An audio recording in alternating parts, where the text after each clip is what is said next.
The afternoon sun cast long shadows across the wheat fields of Timber Creek Valley as Rebecca Morgan tested the ripening grain between calloused fingers.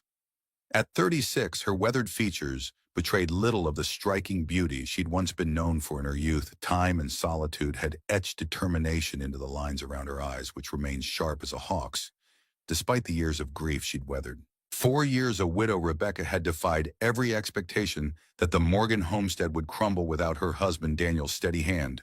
The remote farm nestled against the rugged Timber Ridge Mountains flourished under her quiet, persistent care, a fact that mystified most folks in Riverdale, the nearest town some 18 miles east.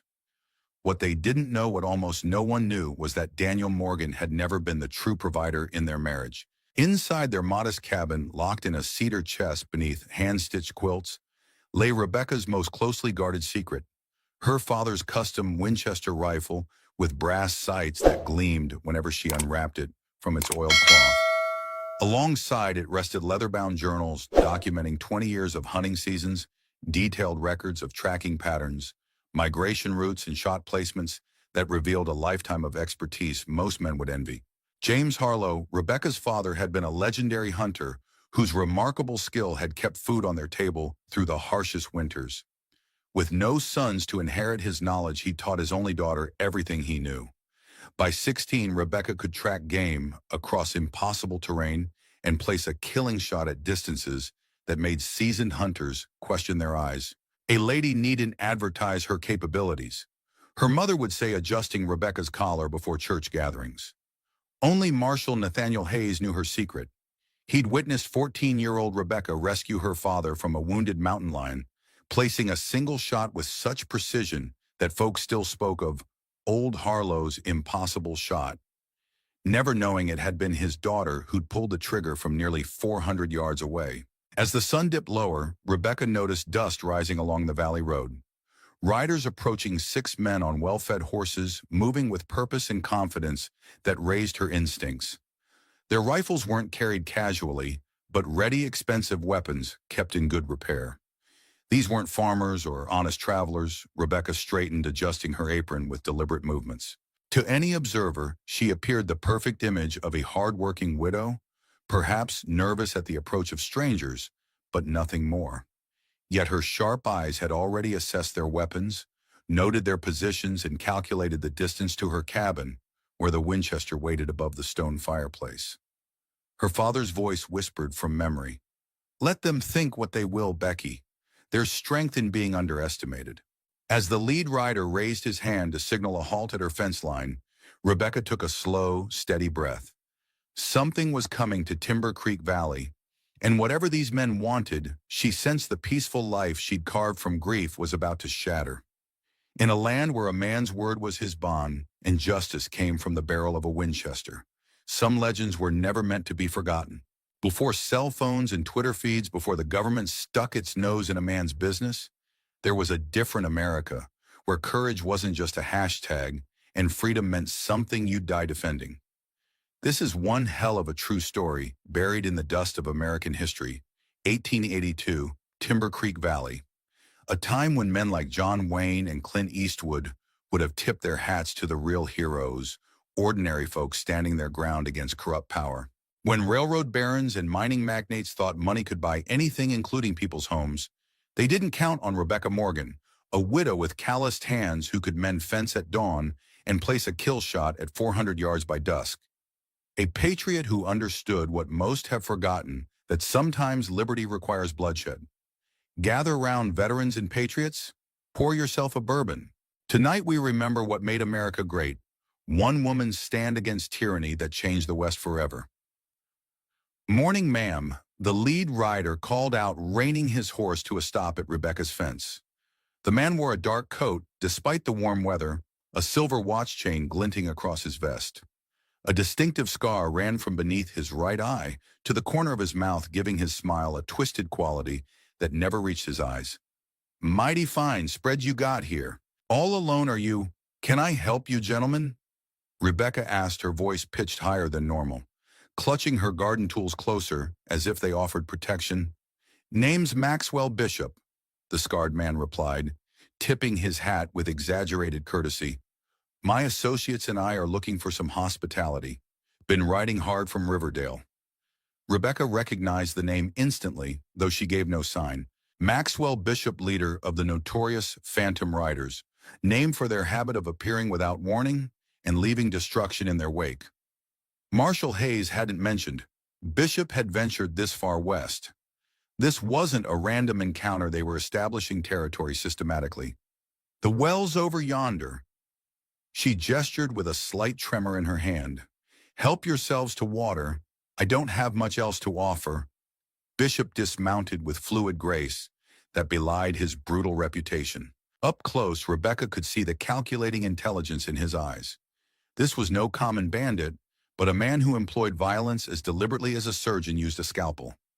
Traveling makes a man hungry as well as thirsty, Bishop said, stepping closer. Perhaps you might spare some food for weary travelers. Two other riders dismounted, spreading out casually but effectively, cutting off her path to the cabin. One was bull-necked with a beard that couldn't hide his cruel mouth. The other moved with the nervous energy of youth barely 20, with sandy hair and restless eyes. The remaining three men stayed mounted, watching the surrounding area with practiced vigilance. I've some bread and preserves, Rebecca offered, mentally calculating distances and angles. 15 paces to the cabin door, another 5 to the fireplace where the Winchester rested too far if they decided to rush her. Mighty generous, Bishop smiled. And what might your name be, ma'am? Rebecca Morgan. Morgan Bishop repeated, studying her face. Any relation to Daniel Morgan? A jolt of surprise ran through her, though she kept her expression neutral. My late husband, you knew of him, fine logger from what I heard. Terrible accident a few years back. His gaze swept over the well-maintained farm. Surprising to see his widow managing so well on her own. Most women would have sold up, moved to town. Maybe found another man to provide. The youngest rider snickered, nudging his bearded companion. I manage, Rebecca said simply. Yes, you certainly do. Bishop's eyes narrowed slightly. Tell me, Mrs. Morgan, that wheat field looks ready for harvest soon. That's your main crop. It is. Worth a fair bit, I'd imagine enough to pay property taxes, keep you comfortable through winter. He stepped closer, close enough that she could smell tobacco and whiskey on his breath. Shame if anything happened to it. The threat hung in the air between them, clear as the morning sky. I'm not looking for trouble, Mr. Bishop. Trouble? He feigned offense. We're just passing through, admiring your fine property. Though it occurs to me that land this good might benefit from protection, these hills can be dangerous for a woman alone. The bearded man chuckled. All kinds of desperate characters about. What, for a reasonable arrangement, say a third of your harvest, my men could ensure nothing unfortunate befalls your crops. Bishop gestured expansively. Call it an investment in security. I couldn't possibly afford that, Rebecca protested, allowing genuine alarm to enter her voice. The harvest barely covers my needs as it is. Bishop's expression hardened. That's unfortunate, because folks who don't appreciate our generous offer often find themselves facing those unfortunate circumstances anyway. He glanced toward her wheat field. My boys get restless when turned down. Their horses need exercise. Please. Rebecca took a step back. I'm just trying to survive here. Aren't we all? Mrs. Morgan? Bishop's smile returned colder than before. Think on it. We'll water our horses and enjoy that bread you offered. Then perhaps you'll reconsider our arrangement. As the riders moved toward the well, Rebecca retreated to her cabin, closing the door behind her, with shaking hands a performance for anyone watching through the windows. Inside, she moved with swift efficiency, retrieving ammunition from a hidden compartment beneath the floorboards. Through the window, she watched Bishop talking with his men, occasionally gesturing toward her wheat field. Their horses were good stock, stolen no doubt from previous victims. Rebecca loaded her husband's revolver and tucked it into her apron pocket, then quickly gathered bread and preserves onto a plate. Taking a deep breath, she reassumed the role of frightened widow and stepped back outside. Here's some food, she called, setting the plate on the porch railing. Please help yourselves. Bishop nodded appreciatively. Your hospitality warms my heart, Mrs. Morgan. He took a piece of bread, making a show of savoring it. Bake this yourself, a woman of many talents. Just trying to get by, Mr. Bishop. The bearded man circled behind her, examining the cabin with predatory interest. Nice little place. Sturdy, your husband built it. He did. Shame to lose such craftsmanship, the man remarked casually. Wood's awfully dry this time of year. Burns fast. Before Rebecca could answer, hoofbeats sounded from the valley road. All eyes turned to see a lone rider approaching at an unhurried pace. Company, muttered the youngest rider, his hand dropping to his holster. Easy. Bishop instructed his men. Just another local, be sociable.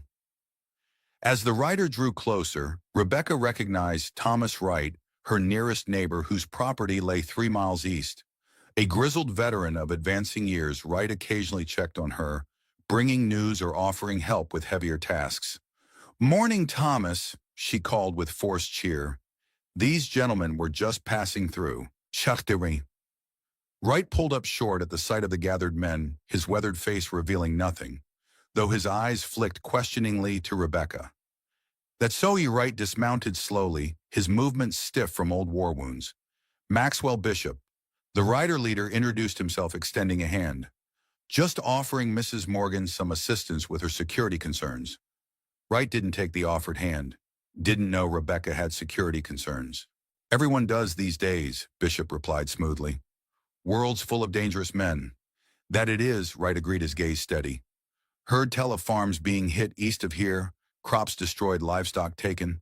Some folks call the perpetrators the Phantom Riders. A tense silence fell. Bishop's smile remained fixed, but his eyes hardened. Nasty business, he said finally. Fortunate that Mrs. Morgan has neighbors looking out for her interests. She's got more than neighbors, Wright replied. Got the whole valley, we take care of our own. The implicit threat wasn't lost on Bishop, who assessed Wright with new calculation. The old veteran might pose little threat alone, but his words suggested organization among the isolated homesteaders, a complication Bishop hadn't anticipated. Well, Bishop said after a moment, we should continue our journey. Thank you for the refreshments, Mrs. Morgan. As the riders prepared to leave, Bishop paused beside Rebecca. Consider our offer, he murmured. We'll return tomorrow for your answer. Your neighbor won't always be around to interfere. The riders departed in a cloud of dust, taking the valley road west.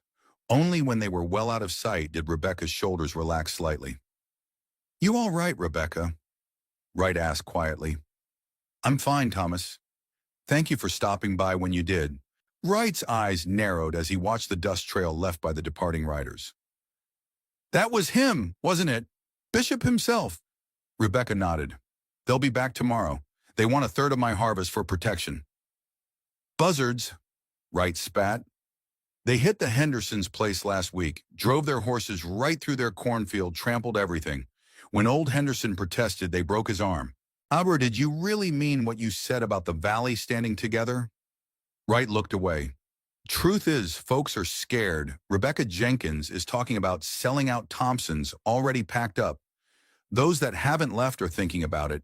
And you, the old veteran squared his shoulders. Place like this is all I got. Too old to start over. He paused. I'll ride to town, see if Marshal Hayes can gather some men. It'll be too late, Rebecca said quietly. They're coming back tomorrow. Wright studied her face. You got a plan. For the first time that day, Rebecca allowed a hint of her true self to show in her eyes. Perhaps, but I'll need your help spreading word to anyone who will still fight. Not to confront them directly, that would be suicide, but to be ready when I give the signal.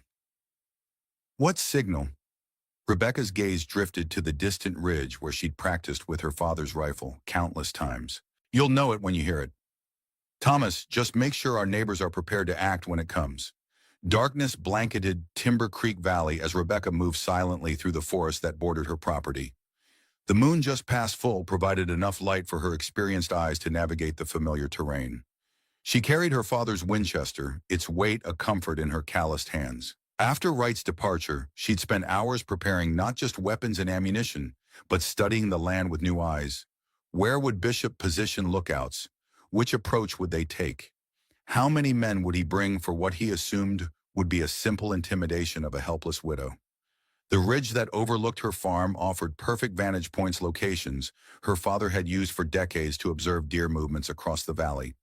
From there, she could see without being seen. A hunter's advantage, Rebecca settled into position among the rocks and pines, spreading a dark blanket beneath her to prevent dew from soaking her clothes. Below her farm lay peaceful in the moonlight, the wheat field a silver sea rippling in the gentle night breeze. Tomorrow, Bishop would return expecting her submission or planning to destroy her livelihood. The thought of the riders trampling her wheat months of backbreaking labor, her survival through the coming winter, made something cold and hard form in her chest. She checked her rifle one final time, then closed her eyes not to sleep but to rest while remaining alert. Another skill her father had taught her during long hunting expeditions. "Patience is your weapon, Becky," he'd say. "The deer don't wear watches." Dawn broke with streaks of crimson across the eastern sky as Rebecca opened her eyes, instantly alert. She detected movement not on the valley road, where she expected Bishop to appear, but from the forest to the north of her property. Two riders emerged cautiously from the tree line, rifles ready. Scouts Bishop wasn't taking chances after Wright's appearance yesterday. The men dismounted, tied their horses, and began a careful reconnaissance of her property, staying within the cover of the forest edge. Rebecca remained motionless, controlling her breathing as she observed them through her rifle sights. They were checking approaches, escape routes, potential ambush points, professional work that suggested Bishop's gang was more organized than the common bandits who occasionally troubled these territories. An hour later, dust rose from the valley road. Bishop's main force approached 8 riders, including the leader himself. More than yesterday, they'd clearly decided she warranted additional manpower, either due to Wright's failed threats or their own assessment of her property's value. The 2 scouts emerged from the forest to meet the approaching party. Rebecca watched as they conferred briefly before the entire group proceeded toward her cabin. She noted how they spread out in a practiced formation that gave them overlapping fields of fire. These men had military experience. It was time. Rebecca made her way down the backside of the ridge, moving swiftly but silently through the underbrush. She needed to circle around to the position she'd prepared the previous evening, a shallow depression behind a fallen oak that offered a clear view of her front yard while providing excellent cover. By the time she reached her position, Bishop and his men had surrounded her cabin. The leader dismounted and approached her front door. "Mrs. Morgan," he called out, his voice carrying across the morning stillness.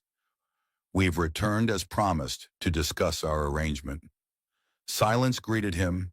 Bishop signaled to 2 of his men who dismounted and approached the cabin from opposite sides, guns drawn. They peered through windows, then one kicked in the door. Moments later, they emerged. "Empty," reported the bearded man.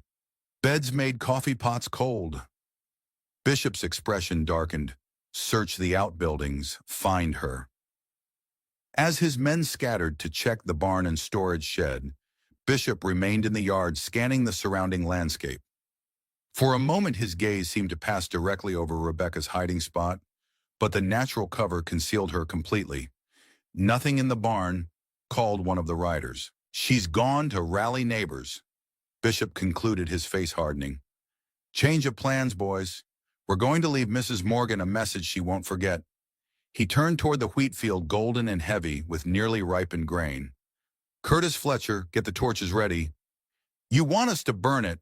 asked the young rider, sounding uncertain. "No, Pearson," Bishop replied. "Fire might spread, catch unwanted attention. We're going to do what we did at the Henderson place." He mounted his horse. "Form a line. Boys, let's show this widow what happens when people don't appreciate our generous offers." The riders mounted up and rode toward the wheat field, spreading out into a line that would allow them to systematically trample the entire crop. Rebecca watched, her finger resting lightly beside the trigger of her rifle. She'd anticipated this, counted on it. In fact, the field would draw them into the open, away from the cover of buildings. She steadied her breathing as her father had taught her. In hold out, halfway hold, the world narrowed to her sights, the gentle breeze and her target. Bishop raised his arm to signal the advance into her field. Rebecca's finger moved to the trigger. The shot cracked across the valley, echoing off the distant hills. Bishop's hat flew from his head, a neat hole punched through its crown, missing his skull by less than an inch. The riders froze, heads swiveling to locate the shooter. Bishop recovered first, diving from his horse and rolling behind a water trough as his men scattered for whatever cover they could find. "Sniper!" Curtis bellowed, crouching behind Rebecca's chopping block. "Where'd it come from?" Bishop's eyes narrowed as he scanned the ridgeline, hand pressed to his hatless head, as if still processing how close death had passed. Rebecca had already moved, sliding backward through the undergrowth to a second position she'd prepared 30 yards away. By the time the riders began firing randomly at the ridge, she was safely repositioned. "Hold your fire, you fools!" Bishop ordered. "You're wasting ammunition." The shooting stopped. In the silence that followed, Rebecca allowed a small stone to roll down the slope near her original position. The subtle sound drew immediate fire, 4 or 5 shots that splintered trees and kicked up dirt where she'd been moments before. "I said hold," Bishop shouted. When silence fell again, he called out, "That was quite a shot, whoever you are. Army trained, I'd wager." Rebecca remained silent, watching through her sights as the riders tried to locate her position. "We've got no quarrel with you, Sharpshooter," Bishop continued. "Our business is with Mrs. Morgan Way. I see it, this isn't your fight." The riders had arranged themselves in defensive positions around the yard, using the water trough, chopping block, and the corner of the cabin for cover. They were well protected where they were, but effectively pinned down. "Maybe it's that right, fellow," Curtis suggested quietly, though his voice carried in the morning air. "Or a marshal," added another rider nervously. "Could the law finally catch up to us?" "It's no marshal," Bishop muttered. "They'd have announced themselves, tried to place us under arrest."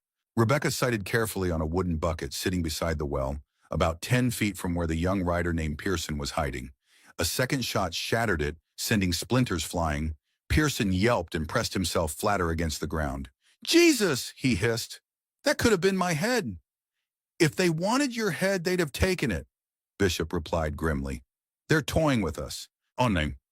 Rebecca moved again, circling to a third position that offered a view of the riders from a different angle. The men were growing visibly nervous, heads swiveling as they tried to track her movements from the subtle sounds of her passage.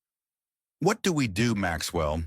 Curtis asked, sweat beading on his forehead, despite the cool morning. "We're sitting ducks out here."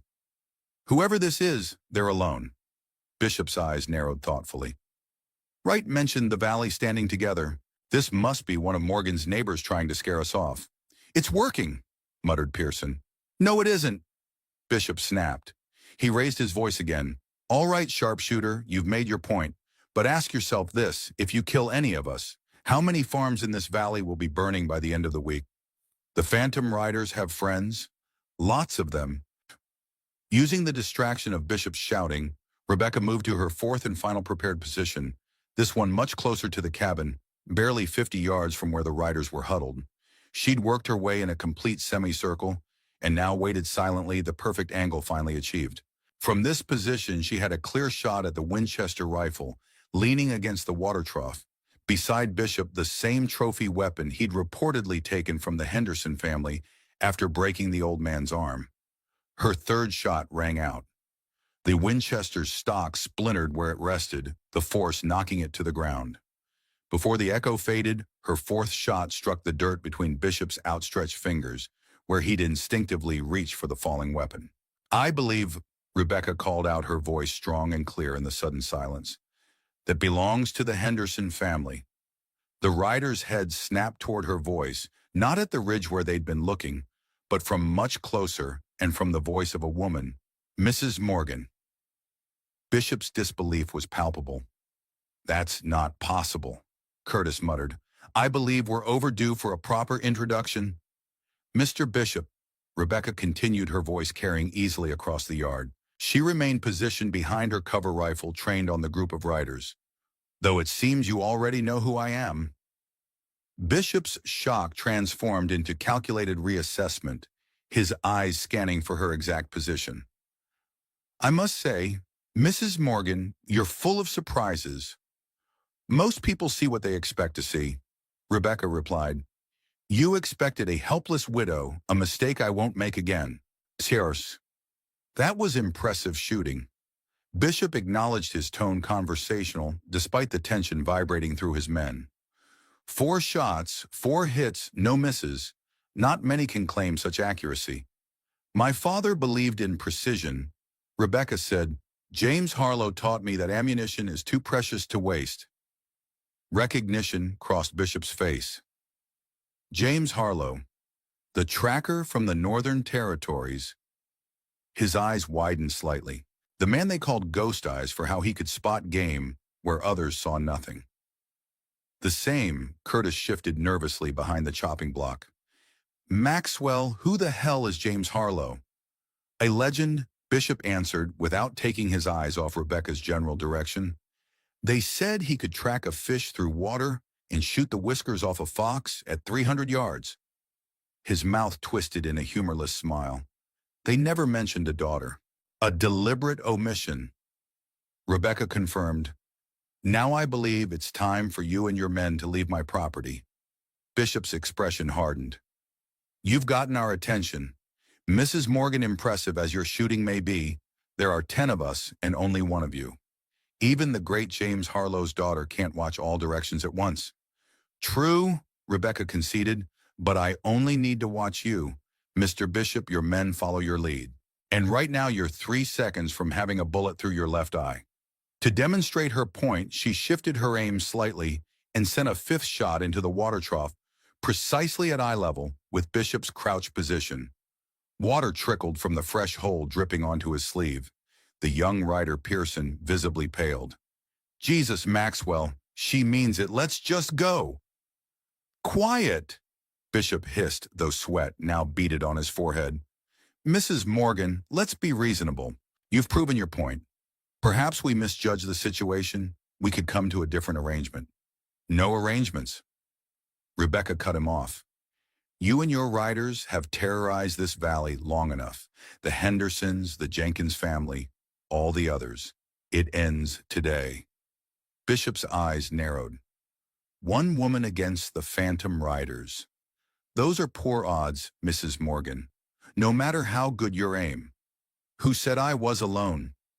On cue, a rifle shot rang out from the direction of the ridge. Thomas Wright had arrived with reinforcements just as they'd planned. Another shot followed from the tree line to the east, then a third from near the barn. In truth, Rebecca knew there couldn't be more than 5 or 6 neighbors who'd answered Wright's call. Most had fled or were too frightened to stand against the riders. But positioned strategically around the property, their sporadic fire created the impression of a much larger force. Confusion spread through the riders as they tried to track multiple threats from different directions. Curtis ducked as a bullet whizzed overhead, embedding itself in the cabin wall behind him. We're surrounded, Pearson cried out. Hold steady. Bishop commanded, though uncertainty had crept into his voice. They're just trying to scare us off. It's working, muttered another rider as he pressed himself flatter behind the corner of the cabin. Taking advantage of their distraction, Rebecca rose from her position and advanced, moving from cover to cover with the silent efficiency her father had taught her. The riders' attention was divided, their eyes darting between the various sources of gunfire. None noticed her approach until she was less than 20 yards away. Your weapons on the ground. Now, she ordered her Winchester aimed squarely at Bishop's chest. The riders froze, finally spotting her. Bishop's face registered genuine surprise at her proximity. He'd been looking for her much farther away. You heard the lady, came Wright's voice, as he emerged from behind the barn, his old service rifle trained on the group. 2 more neighbors appeared from different directions. Henderson's eldest son, his arm still in a sling from the riders' earlier visit, and Sarah Jenkins, a young widow whose husband had died defending their farm from a previous phantom raid. This is absurd, Bishop said, though his confident demeanor had slipped. You think 4 of you can take all of us? 5, corrected Marshal Hayes, riding into the yard with his deputy. He'd arrived exactly when Wright predicted he would, having pushed his horse hard after receiving their message. And the odds don't look so good for you from where I'm standing. Bishop. The marshal's appearance shifted the balance decisively. Hayes was well respected throughout the territory, known for his fairness, but also for his unwavering pursuit of those who broke the law.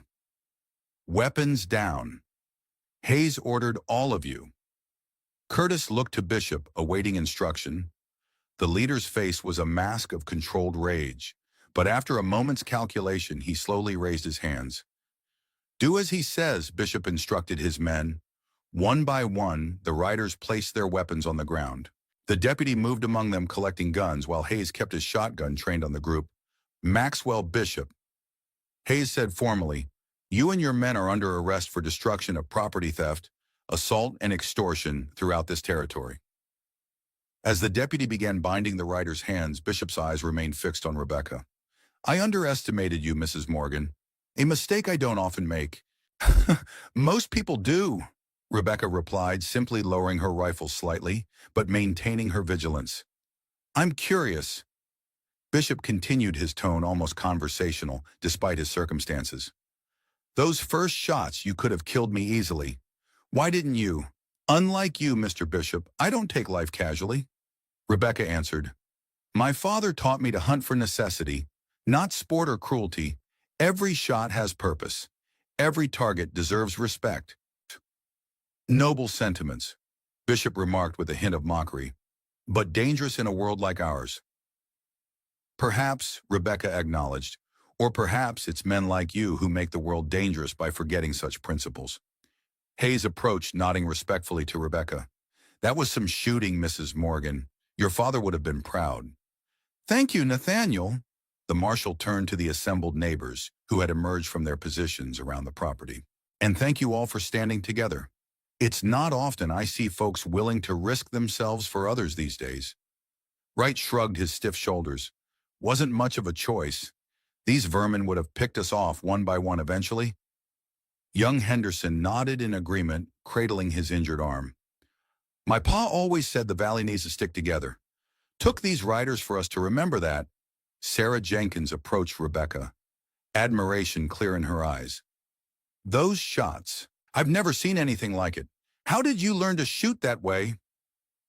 Before Rebecca could respond, a commotion erupted among the prisoners. The young rider Pearson had broken away from the deputy and lunged toward the pile of confiscated weapons. His bound hands reached for a revolver. Without hesitation, Rebecca swung her rifle and fired. The bullet struck precisely where she aimed, not at Pearson himself, but at the revolver he was reaching for. The impact sent the weapon spinning away across the dirt as Pearson yelped in shock, falling backward. The entire sequence happened so quickly that the marshal's hand was only halfway to his own weapon when Pearson hit the ground, unharmed, but thoroughly shaken. Stunned silence fell over the yard. Good Lord! Hayes breathed, staring at Rebecca with new respect. Harlow really did teach you everything he knew. Bishop studied her with calculating eyes. More than that, he said quietly. I've seen professional marksmen who couldn't make that shot under pressure. Rebecca reloaded calmly, the motions practiced and efficient. My father believed women had natural advantages as hunters, patience, attention to detail, steadier hands. She glanced at Sarah Jenkins. Perhaps more women in this valley should learn what I know. Sarah straightened her shoulders. I'd welcome the lessons, Mrs. Morgan. The deputy secured Pearson again, more firmly this time, and Hayes organized the prisoners for transport to the jail in Riverdale. As the riders were led away, Bishop paused beside Rebecca. This isn't finished, he said softly for her ears alone. The phantom riders have friends, powerful friends. When word reaches them about what happened here. When word reaches them, Rebecca replied, matching his quiet tone, they'll learn about a valley where prey became predators, where victims became victors. Her eyes held his without fear. Perhaps you should consider a different line of work, Mr. Bishop. Your current one seems hazardous to your health. Bishop's twisted smile returned briefly before Hayes pushed him forward toward the waiting horses. As the riders were led away, the neighbors gathered around Rebecca, their expressions a mixture of amazement, gratitude, and newfound respect. For years, they had seen her only as Daniel Morgan's quiet widow, struggling alone on her remote farm. Now they witnessed the truth, a woman with skills few could match and courage that had saved not just her own land, but potentially the entire valley. You've been hiding quite a talent. Rebecca, Wright observed, voicing what everyone was thinking. Not hiding, Rebecca corrected gently, just waiting for the right moment to use it. Evening shadows stretched across Rebecca's front porch as she sat cleaning her father's Winchester. The familiar ritual, wiping the barrel with an oiled cloth, checking the action, polishing the brass fittings, brought a sense of calm after the morning's confrontation. 3 days had passed since Marshal Hayes had taken Bishop and his men to Riverdale for imprisonment awaiting trial. The valley had changed in those 3 days. Neighbors who had rarely spoken now visited regularly, bringing food, offering assistance with her wheat harvest, or simply coming to hear the story of how James Harlow's daughter had outmaneuvered the notorious Phantom Riders. Some, like Sarah Jenkins, had specifically asked about learning to shoot. Never too late to learn, is it? The young widow had asked determination, hardening her delicate features. If I'd known how to handle a rifle like you, maybe my Jonathan would still be alive. Rebecca had promised to begin lessons the following week once the excitement died down. Despite the newfound respect from her neighbors, she found herself longing for the quiet anonymity she'd cultivated for years. Being the center of attention felt uncomfortable after so long on the margins of community life. The sound of approaching hooves drew her attention.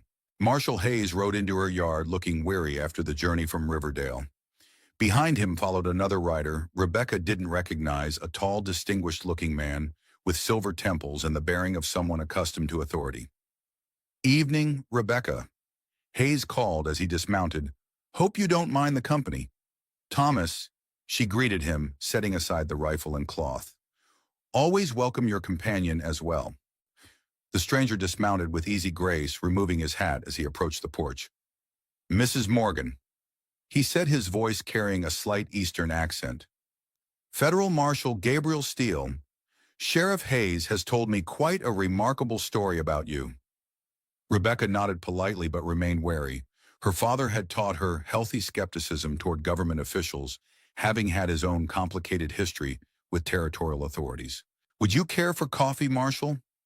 "It's fresh," she offered, gesturing toward the pot, keeping warm on her stove just inside the open door. "Much appreciated," Steele replied. As they settled with steaming cups, Hayes explained the reason for their visit. Marshal Steele arrived in Riverdale this morning to transport Bishop and his men to the federal prison in Helena. The sheriff began. "But there have been complications." Rebecca's eyes narrowed. "What kind of complications?" "Mrs. Morgan, are you familiar with the name Victor Caldwell?" Steele asked. The name sent a chill through her. The mining magnate. Everyone in the territory knows of him. Indeed, Steele's expression was grim. Caldwell owns most of the copper mines in the Western Territory, along with significant railroad interests. He's also, it seems, a silent partner in several ventures, with Maxwell Bishop. "Bishop works for Caldwell." Rebecca asked, the implications immediately clear. Hayes nodded. "Seems that way. A lawyer arrived in Riverdale yesterday, representing Caldwell's interests. He's filing motions to have Bishop and his men released, claiming mistaken identity and insufficient evidence." "That's absurd," Rebecca said sharply. "Half the valley witnessed their crimes. We have multiple testimonies about their destruction of property, threats, assaults, all of which may mysteriously disappear." Steele interrupted gently. "Mrs. Morgan, men like Caldwell don't achieve their position by playing fair. Already 2 witnesses have recanted their statements, claiming they were mistaken about identifying Bishop's men. Threatened almost certainly. Hayes confirmed, though they won't admit it. There's more. Judge Harrison, who was set to hear the case, has suddenly taken ill and left for treatment in Denver. His replacement is Judge Collins, who has financial ties to Caldwell's railroad interests." Rebecca absorbed this information, anger building beneath her calm exterior. "So they'll go free, not if I can help it," Steele said firmly. "I've spent 2 years building a case against Caldwell's operations, his mining practices, his railroad monopolies, his use of intimidation against homesteaders whose land he wants. All of it, but proving the connection between Caldwell and enforcers like Bishop has been the missing piece." He leaned forward, his intensity unmistakable.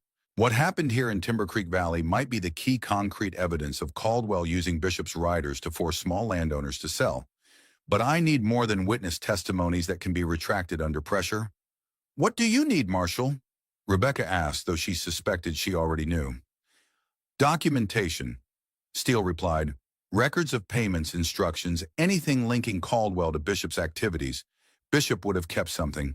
Men like him always maintain insurance against their employers. Hayes shifted uncomfortably. We searched Bishop and his men thoroughly. Rebecca, nothing like that on them. It wouldn't be on him, she said thoughtfully. Too risky. He'd hide such documents somewhere secure but accessible. Steele studied her with newfound interest. Sheriff Hayes mentioned you have tracking skills that you learned from your father, James Harlow. Hayes added, best tracker in the Northern Territories. I've heard the name. Steele acknowledged. Mrs. Morgan, would you be willing to help us locate Bishop's camp? If documentation exists connecting him to Caldwell, that's where we'd find it. Rebecca considered the request carefully. She'd accomplished what she set out to do, protecting her farm and helping drive the riders from the valley. Getting involved in a larger fight against someone as powerful as Victor Caldwell carried significant risks. Yet Bishop's parting words echoed in her memory. This isn't finished. If Caldwell's influence secured his release, the riders would return not just to her farm, but throughout the valley. Their retribution would be swift and merciless. I'll help, she decided, but we need to move quickly. If Caldwell's lawyer is already working to free Bishop, others could be dispatched to clean up any incriminating evidence. Steele nodded. My thoughts exactly. Can you be ready to ride at first light? I'll be ready, Rebecca confirmed. But I have conditions. Name them. First, we bring Thomas Wright. He knows these mountains as well as I do, and he's steady in a fight. She met Steele's gaze directly. Second, whatever we find, you ensure it reaches the territorial governor directly, not through intermediaries Caldwell might control. Agreed, Steele said without hesitation. Anything else? Rebecca paused, then added, when this is over, regardless of outcome, I want your word that my involvement remains minimally documented. My father valued his privacy for good reasons. I share that preference. Steele's expression softened slightly with understanding. You have my word. Mrs. Morgan official reports will mention only that local guides assisted in locating evidence. The agreement reached Hayes, and Steele departed to make their own preparations, leaving Rebecca alone with her thoughts. As darkness settled over the valley, she returned to cleaning her rifle. But her mind worked through what she knew of Bishop and his operations. The riders had been active in the eastern part of the valley for months before moving west. Their previous camp would likely be abandoned, but Bishop was methodical. He'd have established multiple bases throughout the territory. If they could find his main camp where he'd feel secure enough to keep sensitive documents, a soft knock at her door interrupted her thoughts. She approached cautiously, rifle in hand, then relaxed as she recognized Sarah Jenkins through the window. Sarah, she greeted the young widow. It's late for visiting. I saw the marshal and another man ride out, Sarah said without preamble. Something's happening, isn't it? Something about Bishop. Shani. Rebecca hesitated, then gestured for her to enter. Marshal Steele believes Bishop works for Victor Caldwell. Sarah's face hardened at the name. Caldwell tried to buy our farm last spring. Offered Jonathan a pittance. When he refused, strange accidents started happening. Fences cut, livestock spooked. Then the riders came. Her hands trembled slightly. Jonathan died defending our south field. I didn't know. Few do. I told Hayes, but without proof. She straightened her shoulders. I want to help Rebecca. Whatever you're planning with the marshal, I want to be part of it. Sarah, it could be dangerous.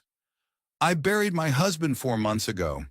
The younger woman interrupted, a steely resolve in her voice. Danger doesn't frighten me anymore. And I was raised in these mountains, same as you. My father was a hunting guide before his lungs gave out. I may not shoot like you, but I know how to move quietly and read signs. Rebecca studied her carefully. Beneath Sarah's delicate appearance lay unexpected strength, the kind forged through suffering and survival. Finally, she nodded. We leave at dawn. Bring whatever you can carry on horseback. Warm clothes, ammunition, if you have it. Relief and determination mingled in Sarah's expression. I'll be ready. She turned to go, then paused. Rebecca, thank you. Not just for this, but for showing me that a woman alone doesn't have to be powerless. Dawn painted the eastern sky in watercolor hues as 4 riders set out from Rebecca's farm. Marshal Steele led the way, followed by Sheriff Hayes with Rebecca and Sarah, riding side by side behind them. Thomas Wright had joined them at the property line, his weathered face solemn beneath his wide-brimmed hat. 3 places Bishop might have established a main camp. Rebecca explained as they rode, pointing toward the mountains that dominated the western horizon. Copper Ridge has natural caves, good water, and multiple escape routes. Devil's Gulch offers better concealment, but less comfort. Then there's the old mining settlement at Broken Spoke, abandoned after the silver played out, but the buildings are still mostly intact. Steele nodded appreciatively. You know this territory well. My father mapped every valley and ridge within 50 miles. Rebecca replied, he believed in knowing your surroundings better than you know yourself. They rode in silence for a time, each absorbed in private thoughts. The morning air carried the scent of pine and sage, the mountains looming larger. As they approached, Hayes occasionally consulted a crude map, but largely deferred to Rebecca and Wright's knowledge of the terrain.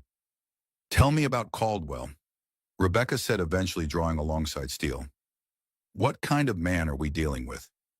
The marshal's expression darkened. The worst kind, intelligence and wealth without conscience. Started with one struggling copper mine 15 years ago. Now controls most of the mineral rights in the Western Territory, along with significant railroad interests and cattle operations. And the law allows this?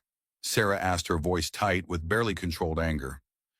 The law is applied selectively when money's involved, Steele admitted. Caldwell donates generously to political campaigns. Judges, mayors, even the territorial governor, all benefit from his philanthropy. Hartsai, those who stand against him tend to face unfortunate setbacks. Like Judge Harrison's sudden illness, Hayes added grimly. Steele nodded. Exactly. But Caldwell's careful, keeps his hands clean by using intermediaries like Bishop. That's why finding documentation of their connection is crucial. By mid-morning, they reached a fork in the trail. One path continued toward the mountains while another wound north through denser forest. Copper Ridge is straight ahead, Wright said, pointing. Broken Spoke is north through Aspen Pass. Devil's Gulch requires backtracking east, then following Snake Creek upstream. Steele looked to Rebecca. Your call, Mrs. Morgan, which seems most likely. Rebecca considered carefully. Not Devil's Gulch, too difficult to move supplies in and out, especially with a larger group. Bishop values efficiency. She studied the northern trail thoughtfully. Broken Spoke has structures already in place, but it's also known to passing travelers. If I were establishing a secure base for sensitive operations, Copper Ridge. Sarah finished the thought. Isolated, defensible, but accessible. My thinking exactly. Rebecca agreed. Let's continue west. As they rode, Hayes shared information about Bishop's known associates, including several who hadn't been captured in the raid on Rebecca's farm. 2 men in particular concerned me. Brothers named Silas and Ezra Blackwood, professional killers, worked as strikebreakers for the railroad before joining Bishop. They weren't with him at my farm, Rebecca noted. No, Hayes confirmed, which suggests Bishop deploys his resources strategically. The men he brought to intimidate you were adequate for what he assumed would be a routine operation. The implication was clear. If the Blackwood brothers were assigned to guard Bishop's main camp, the group might face significantly more dangerous opposition than the riders who had threatened Rebecca's farm. The trail gradually steepened as they approached Copper Ridge.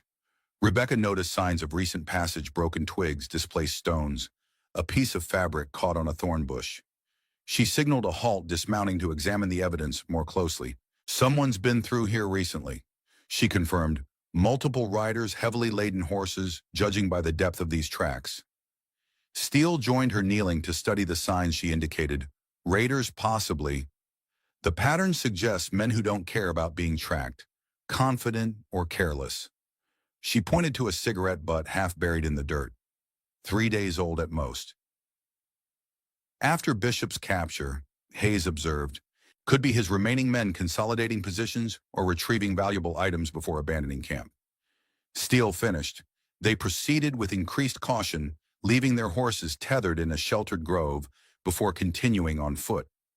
The terrain grew rockier, the trail narrowing as it wound around massive granite outcroppings. Rebecca took the lead, moving silently as she'd done countless times while hunting, her eyes constantly scanning for signs of human presence. Near the ridge's summit, she paused, raising a hand to halt the others.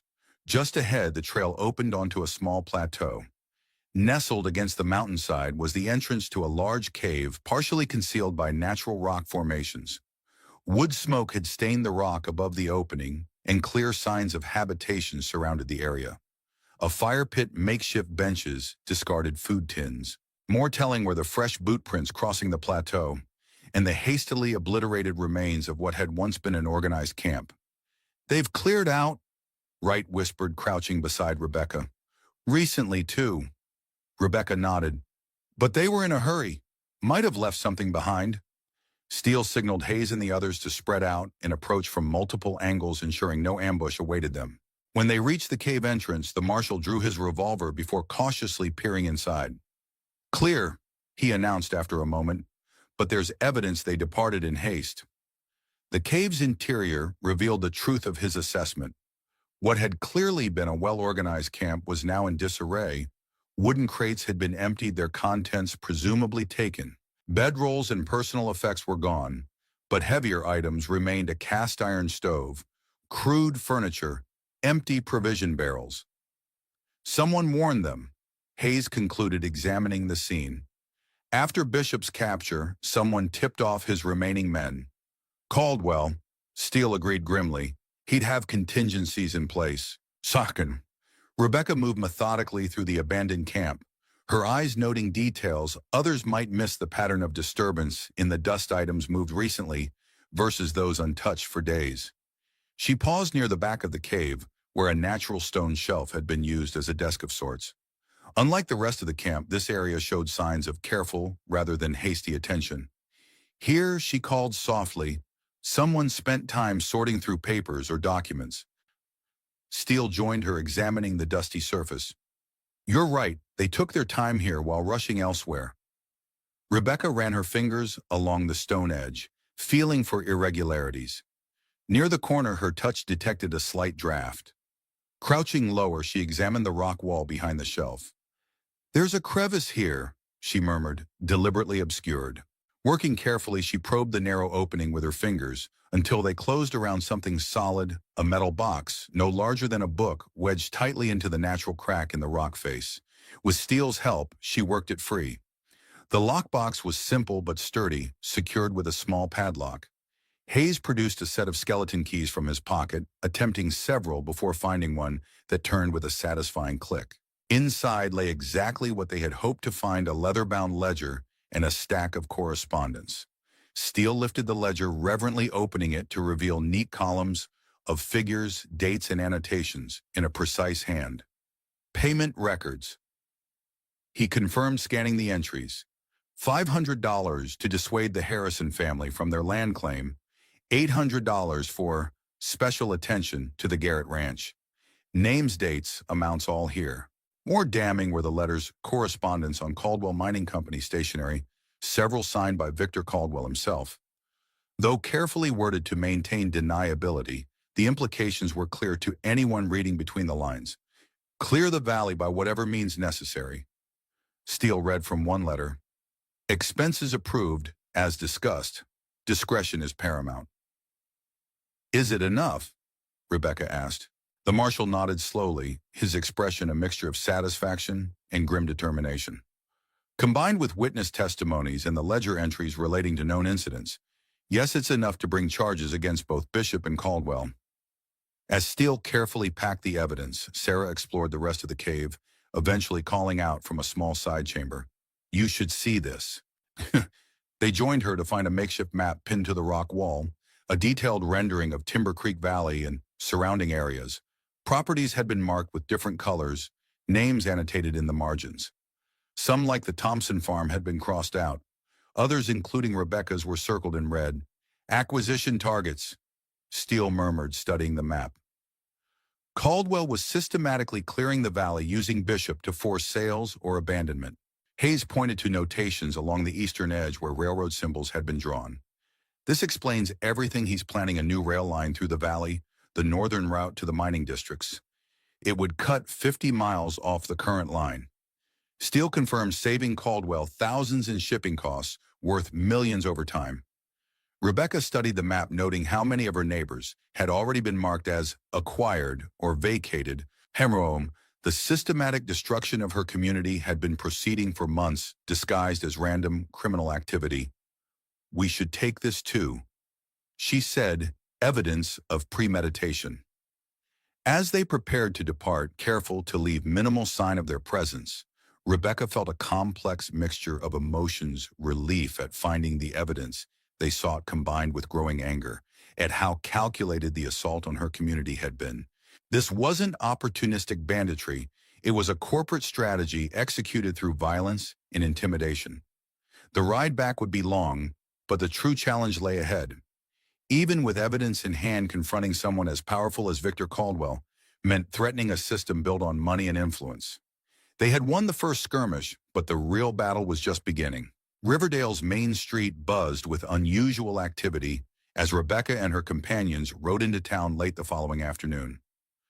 Outside the sheriff's office, a cluster of well-dressed men conferred in low voices, while townspeople gathered in small groups, conversations hushing as the riders passed.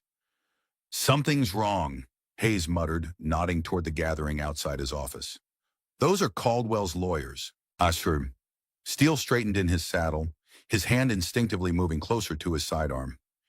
"Keep the evidence secure," he reminded them quietly, "no matter what's happening." As they dismounted in front of the jailhouse, one of the suited men detached from the group and approached. He was tall and lean, with cold eyes that assessed each rider in turn before settling on Steele. "Marshal Steele," he greeted with practiced cordiality. "Elliot Jameson, Chief Counsel for Caldwell Mining Interests. We've been expecting you." "Have you indeed?" Steele replied evenly. "I wasn't aware my movements were being monitored." Jameson's smile didn't reach his eyes. "Mr. Caldwell values information, Marshal. When we learned you departed in the company of Sheriff Hayes," and his gaze flickered dismissively over Rebecca, Sarah, and Wright, "local guides, we anticipated your eventual return." "What can I do for you, Mr. Jameson?" Steele asked, his tone deliberately neutral. "I'm pleased to inform you that the unfortunate misunderstanding regarding Mr. Bishop has been resolved." Jameson announced, his voice carrying for the benefit of onlookers. "Judge Collins reviewed the evidence this morning and determined the charges were filed in error." Hayes stepped forward, his face flushing with anger. "What? That's impossible. The hearing wasn't scheduled until next week. An emergency session was convened at my request." Jameson explained smoothly. Given the serious nature of the accusations against respected businessmen, Judge Collins felt prompt resolution was warranted. "Where is Bishop now?" Steele demanded. "Released on his own recognizance approximately 2 hours ago." Jameson replied, along with his associates, "I believe they've already departed Riverdale." Rebecca felt a chill of apprehension. Bishop, free and undoubtedly aware of their expedition to his camp, would waste no time securing any remaining evidence and possibly seeking retribution. "This is corruption, plain and simple," Steele said quietly, his voice tight with controlled fury. "Judge Collins had no authority to conduct proceedings without notifying my office. We have jurisdiction over territorial crimes." Jameson shrugged elegantly. "You're welcome to file an appeal, Marshal. The territorial courts in Helena would be happy to review the case in 3 to 6 months." He smiled thinly. "Though I should mention that Mr. Caldwell's operations generate substantial tax revenue for the territory. The governor is quite appreciative." Steele stepped closer, his voice dropping to ensure only Jameson could hear. "Tell Caldwell to enjoy his victory while it lasts. This isn't over." "Actually, Marshal," Jameson replied equally quietly, "it is. Whatever wild goose chase you've been on, whatever you think you've found, it won't matter. Men like Victor Caldwell don't lose." His gaze drifted meaningfully toward Rebecca. "And those who persist in opposing him often find their circumstances deteriorating." The implied threat hung in the air between them. Before Steele could respond, the jailhouse door opened and a harried-looking deputy emerged.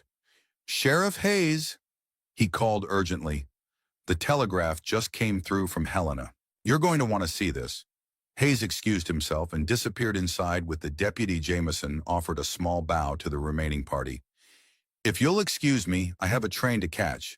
Mr. Caldwell will be pleased to hear of today's positive resolution." As the lawyer rejoined his colleagues, Steele turned to Rebecca, his expression grave. "We need to secure the evidence immediately. If Bishop's free, we're all in danger." "My place," Sir Wright suggested.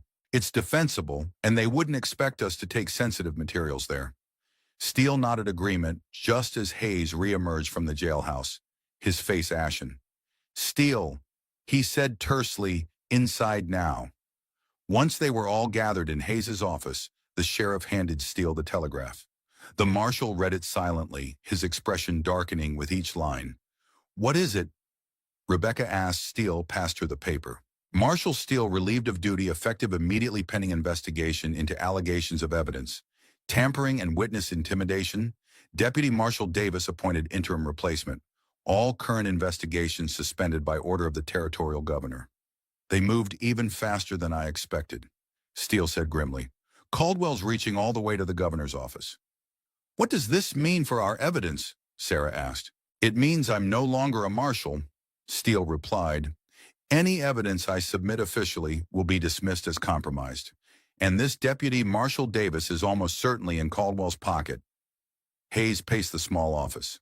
"So we've got ironclad evidence of corruption and criminal conspiracy, but no legal way to use it." "There's always a way," Rebecca said quietly. All eyes turned to her. "My father taught me that when conventional paths are blocked, you create new ones." "Ashhoney," Steele studied her thoughtfully. "What are you suggesting, Mrs. Morgan?" "Caldwell's power comes from money and influence. She reasoned both require public confidence. If that confidence were shaken—" "You're talking about taking this public," Steele realized, bypassing the corrupted legal channels entirely. "Exactly. The territorial newspapers in Helena and Bozeman might be under Caldwell's influence. But what about farther east, St. Louis? Chicago papers there would pay handsomely for a scandal involving Western corruption?" Wright nodded slowly. "The railroads are seeking Eastern investors. Anything that threatens their stability would get attention." "It's risky," Hayes cautioned. "Caldwell wouldn't hesitate to eliminate anyone threatening his operation so directly." "He's already targeting us," Rebecca pointed out. "Bishop will return to the valley presumably with orders to complete what he started. The Blackwood brothers are still at large. We're already in danger. The question is whether we face it passively or proactively." A knock at the office door interrupted their discussion. Hayes opened it cautiously to find a young telegraph operator, shifting nervously from foot to foot. "Urgent message just came through for Mrs. Morgan," the boy explained, holding out a yellow paper. Rebecca accepted it with a sense of foreboding. The message was brief. "Raiders spotted near Jenkins' property. Neighbors gathering at your farm. Come quickly, Henderson." "It's already started," she said, passing the message to Steele. "Bishop's returning to the valley." "He's moving fast," Steele observed. "Must have ridden straight from release." "We need to get back," Rebecca decided, gathering her belongings. "My neighbors are gathering at my farm, expecting me to help coordinate their defense." "I'm going with you," Sarah declared, her voice brooking no argument. "That's my property they're threatening too." Steele exchanged looks with Hayes. "Sheriff, you need to stay here, maintain an official presence, and monitor communications. I'll accompany Mrs. Morgan and Mrs. Jenkins." "What about the evidence?" Hayes asked. Steele considered briefly before removing his jacket and unbuttoning his shirt. From around his waist he unwound a thin canvas belt with multiple pockets. "Money belt," he explained, carefully inserting the most damning documents, Caldwell's signed letters, and the most incriminating pages from the ledger. "I'll keep these on my person." He handed the rest to Hayes. "Lock these in your personal safe, not the official one. If I don't return, send them to Judge Martinez in Denver. He's beyond Caldwell's influence and owes me a favor." As they prepared to depart, a commotion erupted on the street outside. Hayes peered through the window, then cursed softly. 4 riders just came in from the east. He reported 2 matched the description of the Blackwood brothers, Bishop's enforcers. "Looking for us, no doubt," Steele confirmed grimly. "We can't leave through the front." Is there a rear exit? Rebecca asked already. Moving toward the back door, Hayes led them through a narrow hallway that opened into a small courtyard behind the jailhouse. The livery stable is just across the alley. You can collect your horses and leave town through the south road. Before they could move, the back door of the general store across the courtyard opened. A burly man with a distinctive scar across his neck stepped out, hand resting on his holstered revolver. Silas Blackwood, immediately recognizable from Hayes's descriptions. For a frozen moment, both parties stared at each other in surprise. Then Blackwood's hand moved toward his gun. Rebecca reacted instantly, drawing the revolver from her belt and firing in one fluid motion. The bullet struck Blackwood's shoulder, spinning him backward against the wall. Steele's gun barked a moment later, sending the wounded man diving back through the doorway for cover. "Go!" Hayes shouted, drawing his own weapon. "I'll hold them here. Get to the valley." Steele grabbed Rebecca's arm, pulling her toward the livery stable, as Blackwood's shouts brought his brother and companions running. Gunfire erupted behind them as Hayes exchanged shots with the pursuing men. They reached the stable at a dead run, startling the young stable hand who was brushing down their horses. Steele tossed the boy a coin. "Saddle up as fast as you can." Minutes later, they thundered out of town on the south road, bullets kicking up dust behind them. Only when they reached the cover of pine forest did they slow enough to ensure Sarah was keeping pace. "Circle back toward the valley using the old logging trail." Wright suggested, taking the lead. "Nah, they'll expect us to take the main road." As they rode, Rebecca processed the rapid turn of events. In less than a day, everything had changed. Steele stripped of authority, Bishop free, and now open gunfire in the streets of Riverdale. The conflict had escalated beyond disputes into something far more dangerous, but she also recognized that they had crossed a threshold from which there was no return. By firing on Silas Blackwood, she had declared open opposition to Caldwell's forces. There would be no more pretense of legal proceedings or negotiations. War had come to Timber Creek Valley, and she was leading one side of it. Twilight shadows stretched across Timber Creek Valley as Rebecca and her companions approached her farm from the western ridge, using the forest cover to mask their approach. From their elevated position, they could see 20 or more horses tethered near her barn, while figures moved about the yard and house. "Looks like half the valley showed up," Wright observed, dismounting to lead his horse down the steep trail. Steele studied the gathering through a small spyglass. "Armed, all of them. Your neighbors came prepared." "Mrs. Morgan, not all neighbors are created equal," Rebecca cautioned. "Some might have divided loyalties, especially if Caldwell's influence runs deep."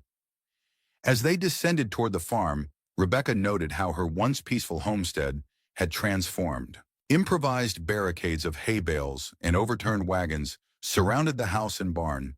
Men with rifles patrolled the perimeter, while women moved purposefully between buildings, carrying supplies and ammunition. Young Henderson spotted them, first raising an alarm that brought a dozen armed men rushing to meet them. Recognition dawned quickly, followed by visible relief. "Mrs. Morgan," Henderson called out, "thank God we weren't sure you'd make it back." "What's the situation?" Rebecca asked as they dismounted in the yard. "Raiders hit 2 farms on the eastern edge this morning," Henderson explained, leading them toward the house. "Burned the Barnes place to the ground, though they had already evacuated. Shot up the Miller property, wounded Old Man Miller pretty badly." Inside Rebecca's modest home had become an impromptu command center. Her kitchen table was covered with crude maps of the valley, while her limited medical supplies had been organized for potential casualties. Mrs. Peterson and several other women were preparing food for the gathered defenders. "How many people have responded?" Rebecca asked, surveying the crowded room. "About 30 families," Henderson replied. "Some sent just one person, others brought everyone who could handle a weapon." His expression darkened. "Some didn't come at all. Jenkins and Thompson rode out this morning with papers in hand, sale agreements. They're selling to Caldwell," Sarah realized bitterly. Henderson nodded grimly. $10 an acre highway robbery under normal circumstances, but with raiders threatening to burn everything. "They chose safety," Rebecca said, her tone neutral, though her disappointment was evident. "We can't blame them for trying to protect their families." "The hell we can't," growled a voice from the corner. A burly man with a thick beard stepped forward. "Every farm that sells makes the rest of us more vulnerable. They're trading their neighbor's safety for their own. Murmurs of agreement rose from several quarters, while others looked uncomfortable with the accusation. "That's enough, Donovan," Rebecca said firmly. "Division is exactly what Caldwell wants. We need to stand together." "Together?" Donovan scoffed. "Look around, Mrs. Morgan. Half the valley's already gone. A quarter is selling out, and the rest of us are backed into a corner." His eyes narrowed. "All because you decided to stand up to Bishop instead of paying his protection fee like the rest of us had been doing." A tense silence fell over the room. Steele stepped forward, his authority evident, despite his civilian clothes. "Mrs. Morgan didn't bring this conflict to your valley," he said calmly. "Victor Caldwell did. And he would have continued squeezing you, all protection fees increasing until you had nothing left to give." He reached into his shirt and withdrew several folded papers from his money belt. "These documents prove Caldwell has been systematically targeting Timber Creek Valley for over a year, using Bishop's riders to force sales or abandonments." He spread the papers on the table. Caldwell's letters in the most damning pages from the ledger. As the gathered neighbors crowded around to see expressions of shock and anger spread through the room. "That's my name," whispered an older woman, pointing to an entry. $500 paid to discourage residents after husband's accident. "My Jacob didn't fall from that roof. They pushed him." Similar recognitions rippled through the crowd as people found their names or properties referenced in Caldwell's systematic campaign of terror. The atmosphere shifted perceptibly as personal grievances consolidated into collective outrage. "What do we do now?" Henderson asked, looking at Rebecca and Steele. "If Bishop's free and Caldwell has the law in his pocket, we defend what's ours." Rebecca said simply, "My father always said that justice and law aren't always the same thing. When the law fails, people of conscience must stand for justice anyway." Steele nodded agreement. "I've sent for help from contacts outside Caldwell's influence, but it could be days before they arrive. Until then, we need to organize an effective defense against professional killers." Donovan challenged, "Half the people here have never fired a shot in anger." "Then we'll teach them," Rebecca replied, her quiet confidence silencing further objections. "We have skills and knowledge they don't expect. We have home ground advantage. Most importantly, we have something worth fighting for." She unrolled a detailed map of the valley one her father had created years ago, showing every trail creek in geological feature. "First, we need to understand how Bishop thinks he's methodical values, efficiency, and prefers overwhelming force against isolated targets. He won't have that luxury this time," Wright added. "With so many gathered here, he'll need to change tactics. He'll try to divide us." Steele studied the map thoughtfully. "Probably create diversions to draw defenders away from the main group, then hit wherever we're weakest. Then we don't divide," Rebecca concluded. "We consolidate positions, establish clear fields of fire, and prepare fallback locations if needed." For the next hour, they developed defensive plans, organizing the gathered neighbors into groups based on skills and experience. Those with military backgrounds would coordinate smaller units. Those with hunting experience would form a mobile response force. Women with medical knowledge organized a field hospital in the root cellar, which offered protection from stray bullets. As the meeting concluded, most departed to implement their assignments, leaving Rebecca alone with Steele, Sarah, and Wright. "It's a good plan," Steele acknowledged, "but we're still outnumbered and outgunned if Bishop brings his full force, which is why we need better intelligence." Rebecca replied, "We need to know exactly what we're facing. How many men, what weapons, when they plan to move." "Scouting behind enemy lines," Wright asked skeptically. "That's suicide with the Blackwood brothers looking for us." "Not necessarily," Rebecca said, her mind working through possibilities. "Bishop knows my face now, and yours too, Thomas, but there are people he wouldn't look twice at." Her gaze settled on Sarah, who straightened under the attention. "You mean me?" "Bishop has never seen you?" Rebecca confirmed. "A young widow traveling alone wouldn't raise suspicions in Riverdale. You could gather information without drawing attention." "It's dangerous," Steele warned. "If they recognize her as being from the valley—" "I can handle it," Sarah said firmly. "My husband died because we didn't know what was coming. I won't let others face the same fate." She turned to Rebecca. "What exactly would I be looking for?" Numbers, weapons, timing. Rebecca explained Bishop will need to gather his forces somewhere before moving against us. The saloon in Riverdale is your best bet. Men talk freely when drinking, especially around women they perceive as harmless.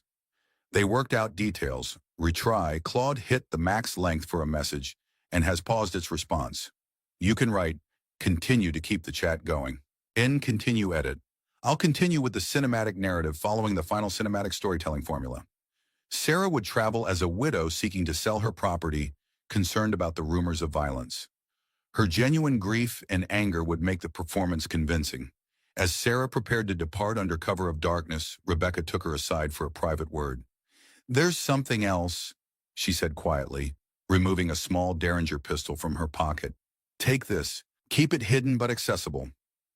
Sarah accepted the weapon, tucking it into her bodice with practiced ease that surprised Rebecca. Jonathan insisted I learn after the first raid, she explained with a sad smile. Said a woman alone needs every advantage. A wise man, Rebecca acknowledged. Be careful, if you're discovered, don't try to be heroic. Get back here with whatever information you have. After Sarah's departure, Rebecca joined Steele on the porch, where he stood watching the valley in the gathering darkness. You've built something remarkable here, he observed. 24 hours ago, these people were isolated and afraid. Now they're unified, purposeful. Necessity creates strange alliances, Rebecca replied.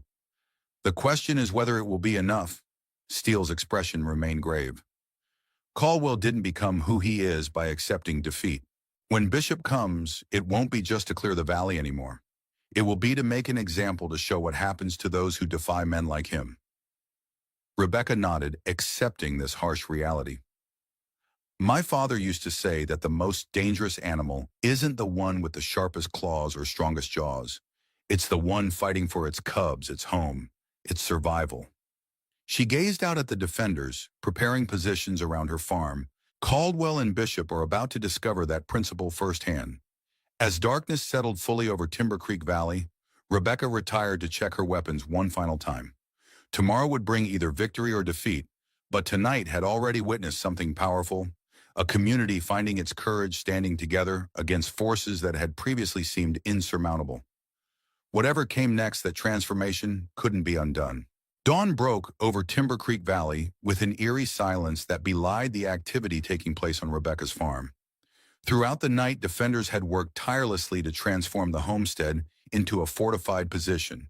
Hay wagons created barricades around the perimeter, reinforced with soil-filled sacks.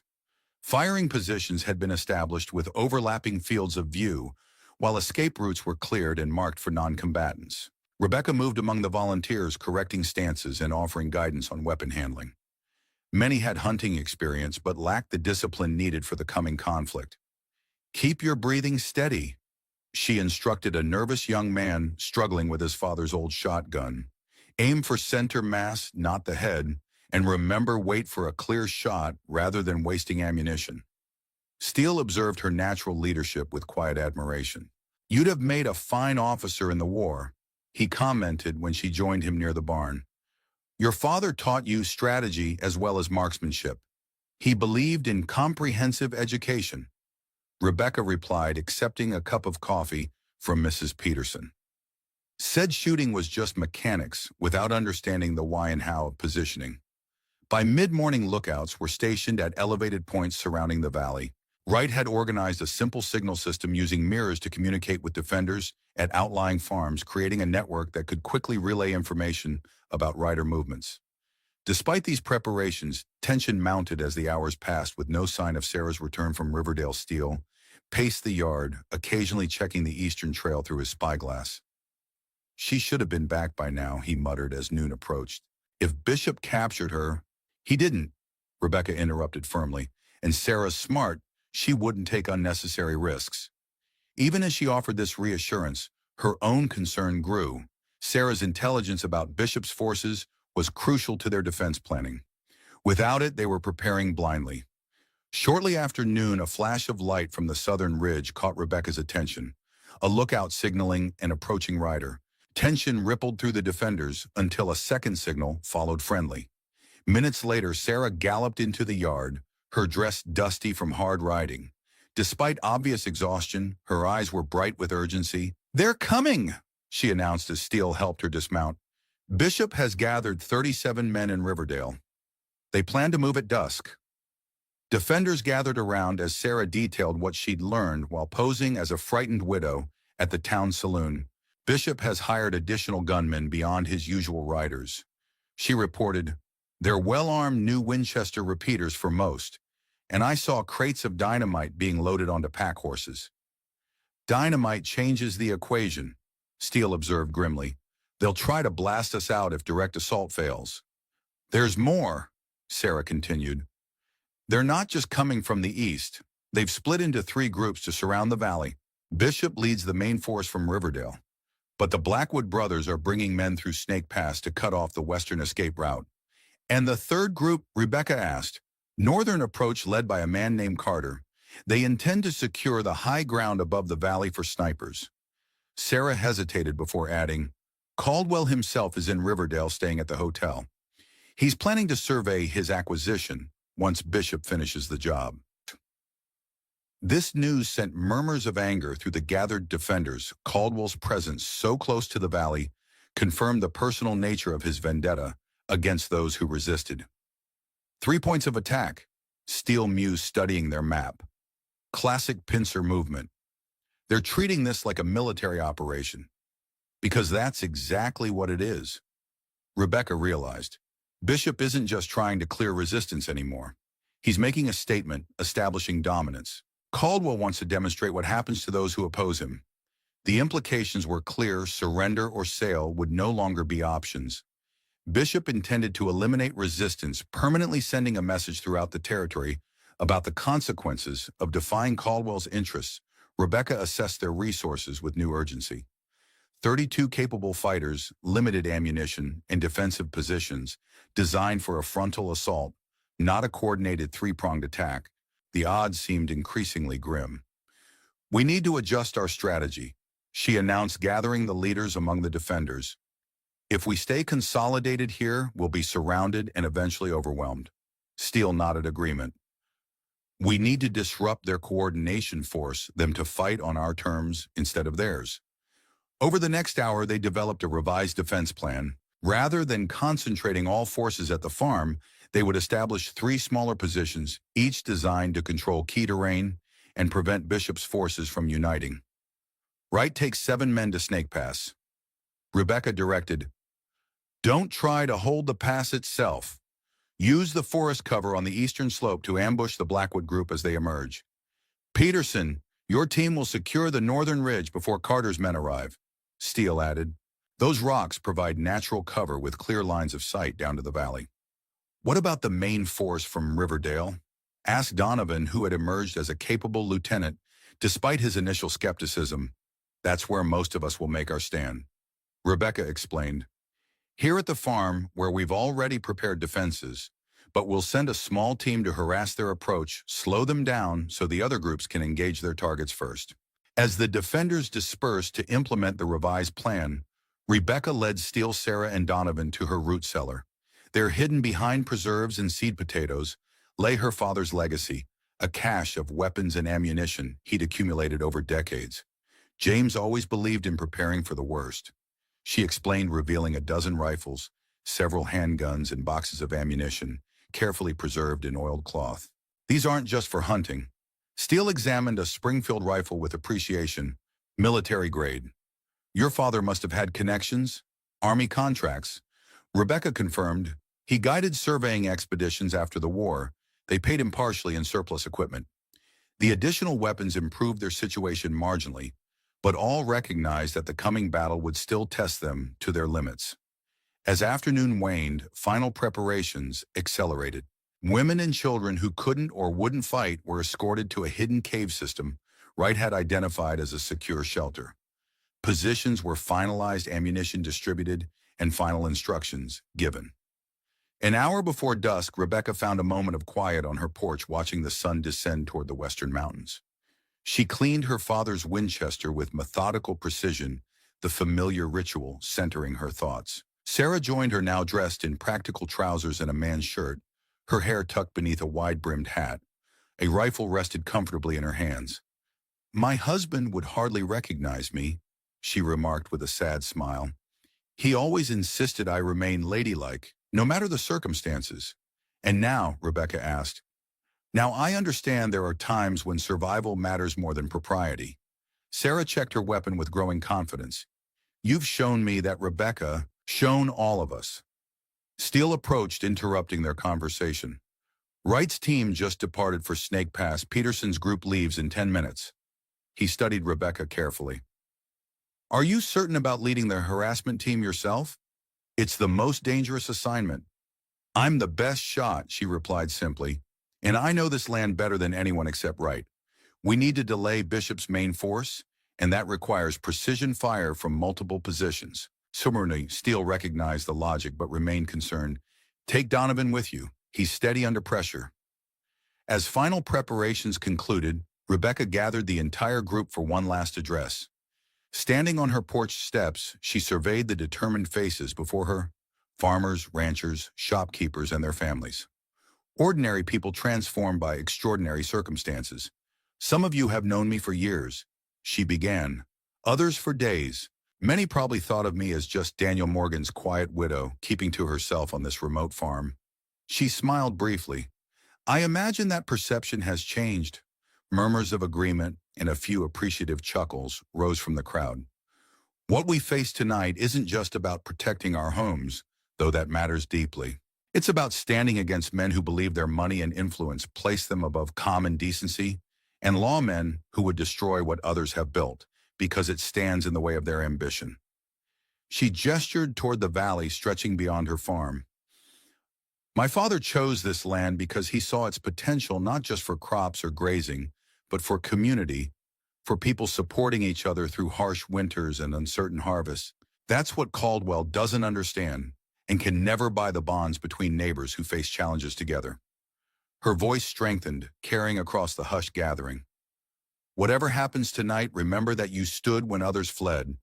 You chose the difficult path of resistance when submission seemed easier. That choice, that courage can never be taken from you." As she concluded the setting, sun broke through gathering clouds, casting long, golden rays across the valley. To many present, it seemed an auspicious sign, nature itself acknowledging their stand. Positions. Steele called, ending the moment. "Move out according to plan. Maintain signal discipline. No unnecessary risks."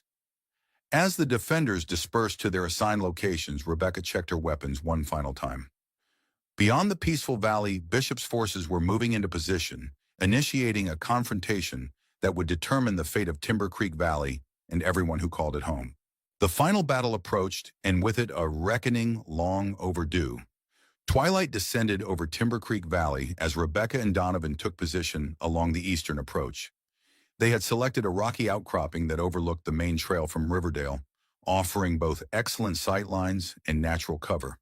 Two other pairs from their harassment team were stationed at strategic points farther down the trail, creating a gauntlet that Bishop's main force would have to navigate. "Remember," Rebecca whispered as they settled in, "we're not trying to stop them completely, just delay and disrupt." Donovan nodded, checking his rifle one final time. The burly farmer had revealed unexpected tactical acumen during their planning, suggesting angles of fire that would force Bishop's men to seek cover in predictable locations. As darkness deepened, sounds emerged from the direction of Riverdale, the distant rhythm of hoofbeats growing steadily louder. Rebecca raised her spyglass, straining to see through the gathering gloom. The moon, 3/4 full, provided just enough light to make out a column of riders approaching along the valley floor. "Here they come," she murmured. "Looks like 20, maybe 25 men. Bishop's at the front." The raiders moved with disciplined caution, scouts ranging ahead of the main group, scanning the hillsides for potential threats. They clearly anticipated resistance, but seemed confident in their superior numbers and firepower. Rebecca waited patiently, letting the lead riders pass their position. Timing was crucial. Their first shots needed to create maximum confusion, while revealing minimum information about their numbers or positions. When the main body of riders passed beneath their vantage point, Rebecca squeezed the trigger. Her shot struck the ground directly in front of Bishop's horse, causing the animal to rear in panic. Simultaneously, Donovan targeted a rider near the rear of the column, his bullet knocking the man's hat from his head without causing injury. The effect was immediate. The column scattered riders seeking cover while trying to locate the source of fire. Confused shouts echoed through the valley as Bishop barked orders, attempting to regain control of his suddenly chaotic formation. Down and left, Rebecca whispered to Donovan. Move to our second position. They retreated silently through the underbrush to another prepared location 50 yards away. Just as they settled in, gunfire erupted from farther down the trail, the second harassment team engaging the column from a different angle. For the next 30 minutes, this deadly dance continued. The harassers would fire several carefully placed shots, then relocate before Bishop's men could effectively return fire. The column's progress slowed to a crawl as they were forced to advance cautiously, sending scouts to clear each potential ambush point before proceeding. We've delayed them at least an hour, Donovan observed as they moved to their final position. Should give Wright enough time to set up at Snake Pass. Suddenly, a series of sharp cracks echoed from the northern ridge. Peterson's team engaging Carter's group attempting to secure the high ground. The distant muzzle flashes illuminated the ridgeline, briefly followed by shouts and continuing gunfire. Sounds like they surprised them, Rebecca said with grim satisfaction. Let's hope Wright has similar luck. As if in answer, the distinct boom of dynamite echoed from the western edge of the valley, the direction of Snake Pass. Rebecca and Donovan exchanged concerned glances. Explosives hadn't been part of their plan for that position. We need to get back to the farm, Rebecca decided. Bishop's close enough that he'll press forward regardless now that fighting has started elsewhere. They worked their way carefully downslope using forest cover to mask their movement back toward the central defensive position at Rebecca's farm. Occasional gunfire continued from multiple directions as all three engagement points became active. When they reached the farmyard, they found Steele directing the main defensive effort. Barricades had been reinforced and defenders were positioned at intervals around the perimeter, weapons ready. Report, Steele demanded as they joined him behind an overturned wagon. Bishop has about 25 men, Rebecca confirmed. We slowed them considerably, but once the other engagements started, they picked up pace. They'll be here within 20 minutes. What about the explosion at Snake Pass? Donovan asked. Steele's expression was grim. No word from Wright yet. I sent a runner, but he hasn't returned. A young man dashed across the yard, ducking low to avoid being an easy target. Mr. Steele, riders coming from the west. It's Wright's group. Steele and Rebecca rushed to the western edge of their defenses. Through the gathering darkness, they could make out several horses approaching at a gallop. As they drew closer, Rebecca recognized Wright leading 4 riders, fewer than the 8 who had departed earlier. Snake Pass is blocked, Wright reported as he dismounted, his face streaked with soot and blood from a gash above his eye. The Blackwood brothers brought dynamite, collapsed part of the cliff face. We engaged them but took casualties. Lost Jensen and Parker. Thompson's wounded but stable. Did you stop them? Steele pressed. Wright shook his head. Delayed them, wounded several. But they're coming around through Cottonwood Canyon. They'll be here in under an hour, probably with 15 men. Steele processed this information quickly. Peterson's holding the northern ridge, at least for now. Bishop approaching from the east with 25 Blackwood, coming with 15 more. He met Rebecca's gaze. We're about to be hit from 3 sides. Numbers? She asked tersely. 22 effectives here, plus your 5 back from harassment duty. Peterson has 7 on the ridge. With Wright's 4 returning, we have 38 total against approximately 50 raiders. Rebecca surveyed their defensive perimeter, mind racing through options. We need to consolidate, call Peterson back from the ridge. Holding the high ground won't matter if we're overrun here. Steele dispatched a runner with a signal mirror to recall Peterson's group. Meanwhile, Rebecca reorganized their defenses to cover all potential approaches, placing their best shots at critical junctures and ensuring overlapping fields of fire. Bishop's coming. The shout from an eastern lookout galvanized the defenders. Through the darkness, lanterns carried by the approaching raiders created a sinister constellation, moving inexorably toward the farm. Hold your fire until they're within effective range, Steele instructed. Make every shot count. The raiders approached with newfound caution, having learned from their earlier encounters with the harassment teams. They advanced in loose formation, using whatever cover the terrain provided. Bishop himself remained behind the front line, directing his men with hand signals. At 100 yards, a raider raised a speaking trumpet. "Attention, defenders! This is your only warning. Throw down your weapons and vacate the property immediately. Mr. Caldwell has a legal claim to this land. Resistance will be met with lethal force." Rebecca stepped forward, raising her father's rifle. Her response was eloquent in its simplicity, a single shot that shattered the speaking trumpet in the man's hands without drawing blood. A moment of stunned silence followed, then Bishop's voice rang out, "Fire at will." The night erupted in flame and thunder as both sides opened fire simultaneously. Muzzle flashes illuminated the battlefield in strobing bursts. Bullets thudded into wooden barricades or whined overhead. Defenders returned disciplined fire, targeting raiders silhouetted against the darkness. Within minutes, the air filled with gun smoke, obscuring visibility and creating an otherworldly fog illuminated by continuing gunfire. The raiders pressed forward in controlled rushes, gaining ground incrementally while suffering casualties from the defenders' accurate fire. Rebecca moved along the defensive line, offering encouragement and occasionally taking carefully aimed shots when targets presented themselves. Despite their preparation and determination, the defenders were gradually being pushed back by superior numbers and firepower. "They're flanking us on the south," Donovan shouted above the cacophony. "Need reinforcement." Steele directed 3 defenders to shore up the threatened position, but no sooner had they responded than another shout came from the opposite side. "Northern perimeter, taking heavy fire. Peterson's not back yet." The situation deteriorated rapidly as Bishop's tactical experience began to tell his forces, probed for weaknesses, concentrated firepower on vulnerable points, then exploited breaches in the defensive line. Sarah appeared at Rebecca's side, her face smudged with gunpowder, but her eyes clear and focused. "We can't hold all sides simultaneously," she reported. "Not with these numbers. Fall back to the house and barn." Rebecca decided. "Tighter perimeter, stronger positions." Steele nodded agreement, and the order spread quickly. Defenders retreated in stages, covering each other's movement as they condensed their defensive line around the main buildings. The maneuver cost them yard space but created a more defensible position with thicker walls and better cover. Just as they completed the pullback, a new threat emerged, flaming arrows arcing through the night sky to land on the barn roof.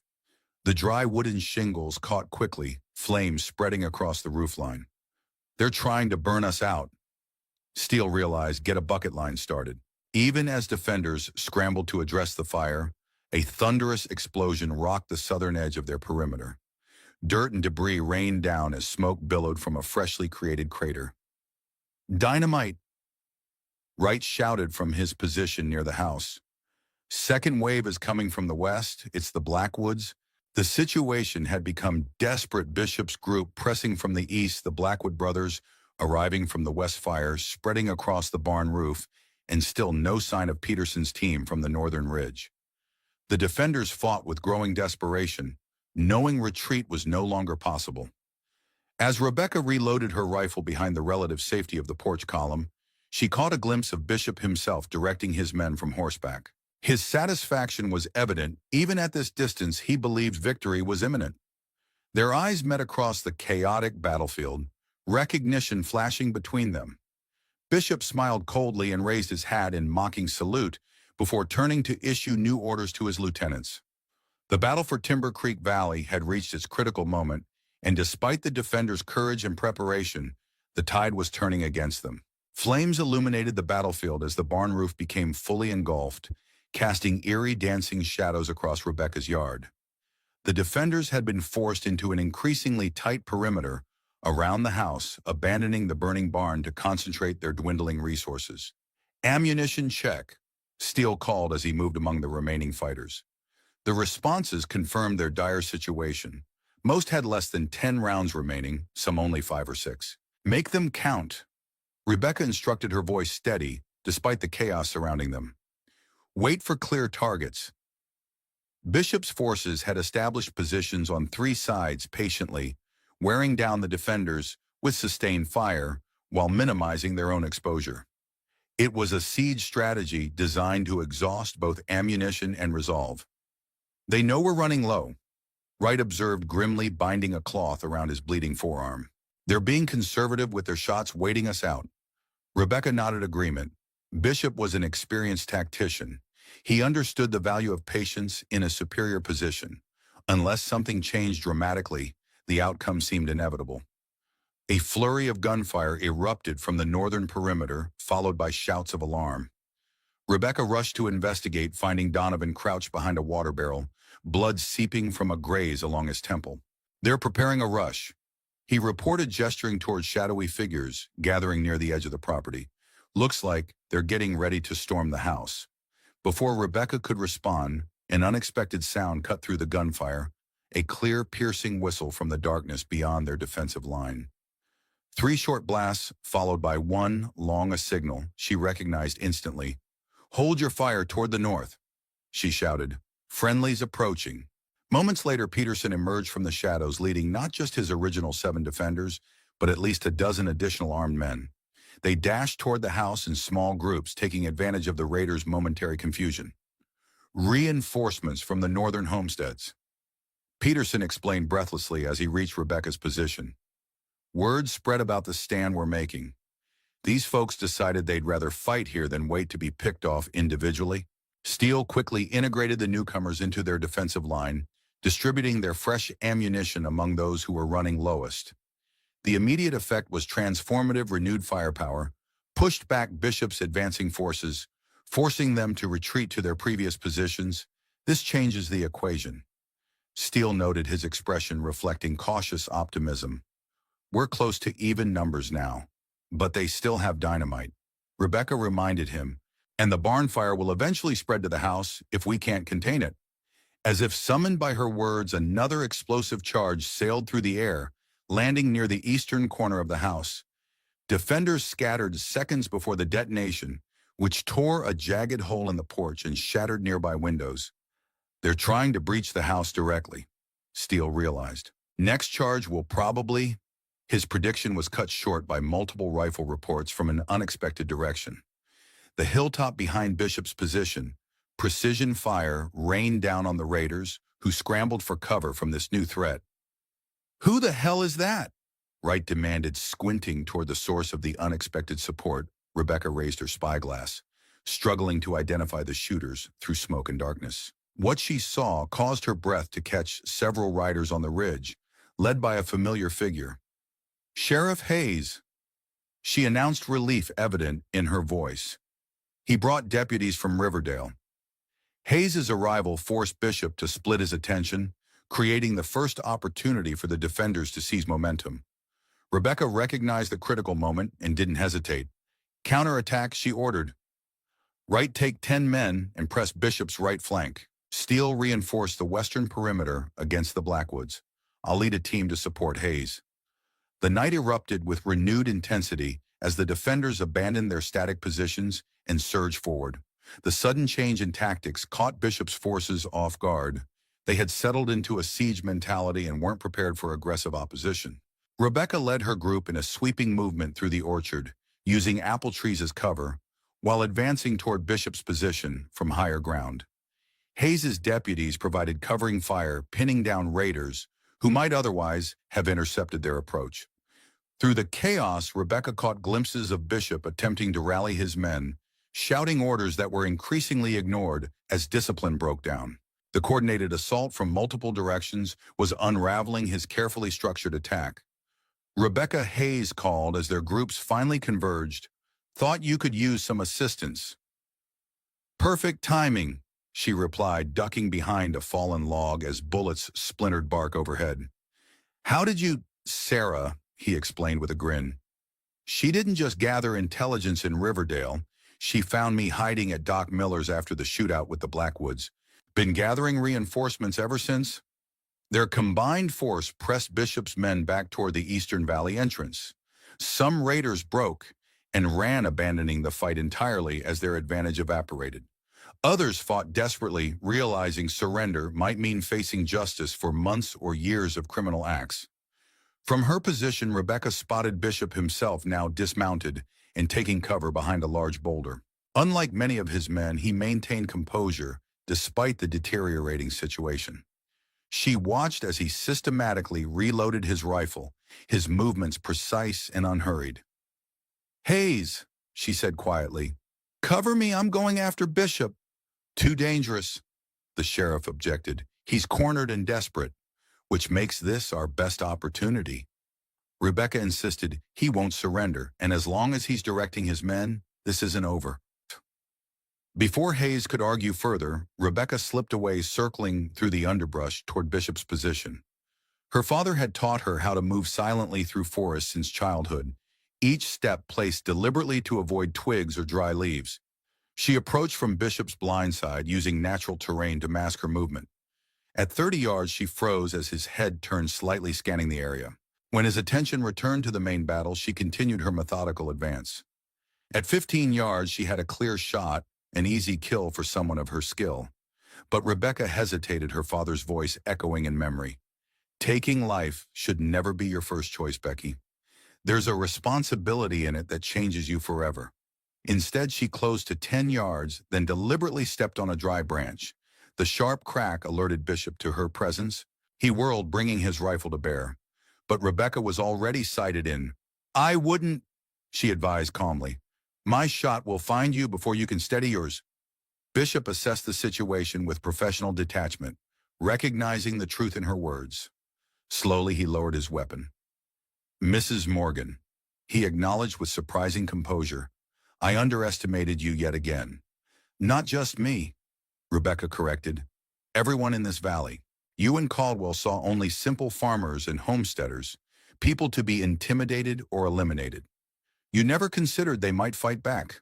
Bishop's twisted smile returned. A tactical error, clearly. His eyes narrowed. "So what happens now? You turn me over to the law. We both know how that ended last time." "Things have changed," Rebecca replied. "Steele kept copies of Caldwell's documents. They've already been dispatched to newspapers in St. Louis and Chicago. By now, Eastern investors are questioning their association with Caldwell Mining." For the first time, uncertainty flickered across Bishop's face. "Caldwell won't fall so easily. He has powerful friends." "Perhaps," but his power was built on shadows and whispers, on people believing he was untouchable. That illusion ends today. As they spoke, the sounds of fighting diminished across the battlefield. Steele's group had overwhelmed the Blackwood brothers' position, while Wright's flanking maneuver had scattered the remaining Raiders' victory, which had seemed impossible an hour earlier, now appeared inevitable. Bishop recognized the shift as well, his expression hardening with resignation. But something else lurked beneath a calculating assessment that raised Rebecca's instinctive alarm. "You've won this round, Mrs. Morgan." He conceded, his hand moving slightly toward his belt. "But Caldwell plays a longer game than you realize." In one fluid motion, Bishop drew a hidden derringer from his belt. Before he could aim, Rebecca's rifle cracked. The bullet struck precisely where she intended, not Bishop himself, but the small pistol in his hand. The impact sent the weapon spinning away as Bishop clutched his stinging fingers. "That's twice now you've had the chance to kill me and chose not to," Bishop observed with genuine curiosity in his voice. "Why? Because I'm not you," Rebecca answered simply. "My father taught me that life has value even when it belongs to those who've forgotten that truth." She gestured with her rifle for him to move toward the clearing where Hayes and several deputies had gathered with captured raiders.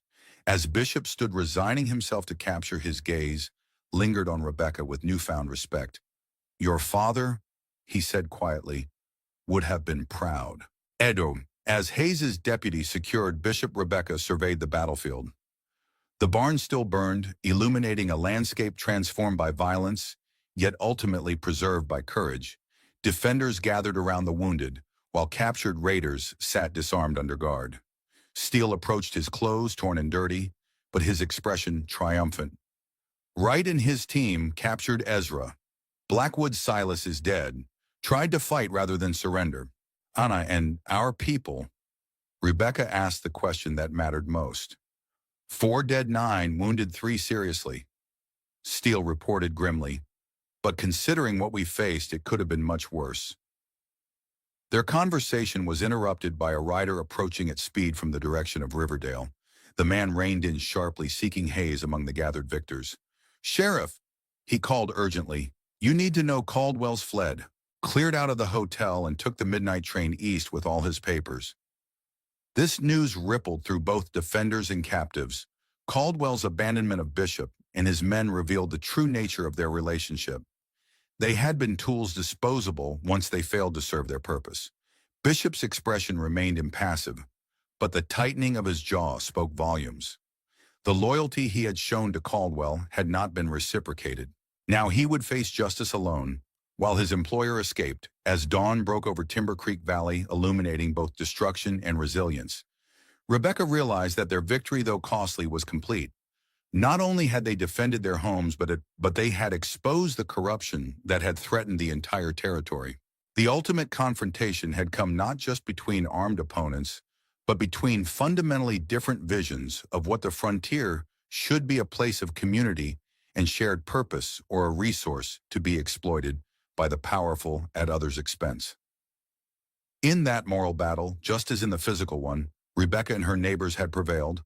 Autumn painted Timber Creek Valley in amber and gold as Rebecca Morgan stood on her newly rebuilt porch, surveying the transformed landscape. 3 months had passed since the battle that locals now simply called the Stand. The physical scars remained visible.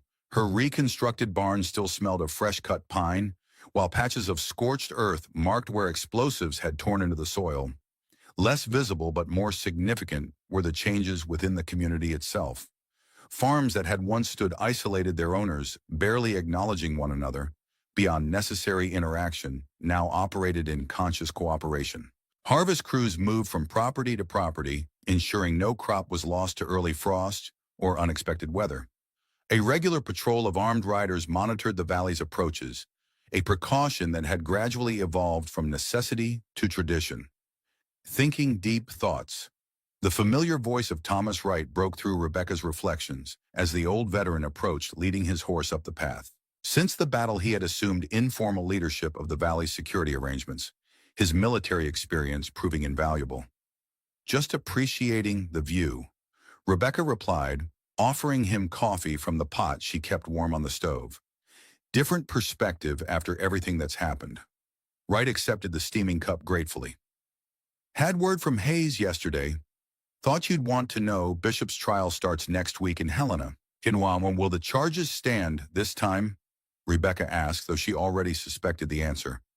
"Steele thinks so. Governor can't ignore the evidence, now that Eastern newspapers have published excerpts from Caldwell's correspondence.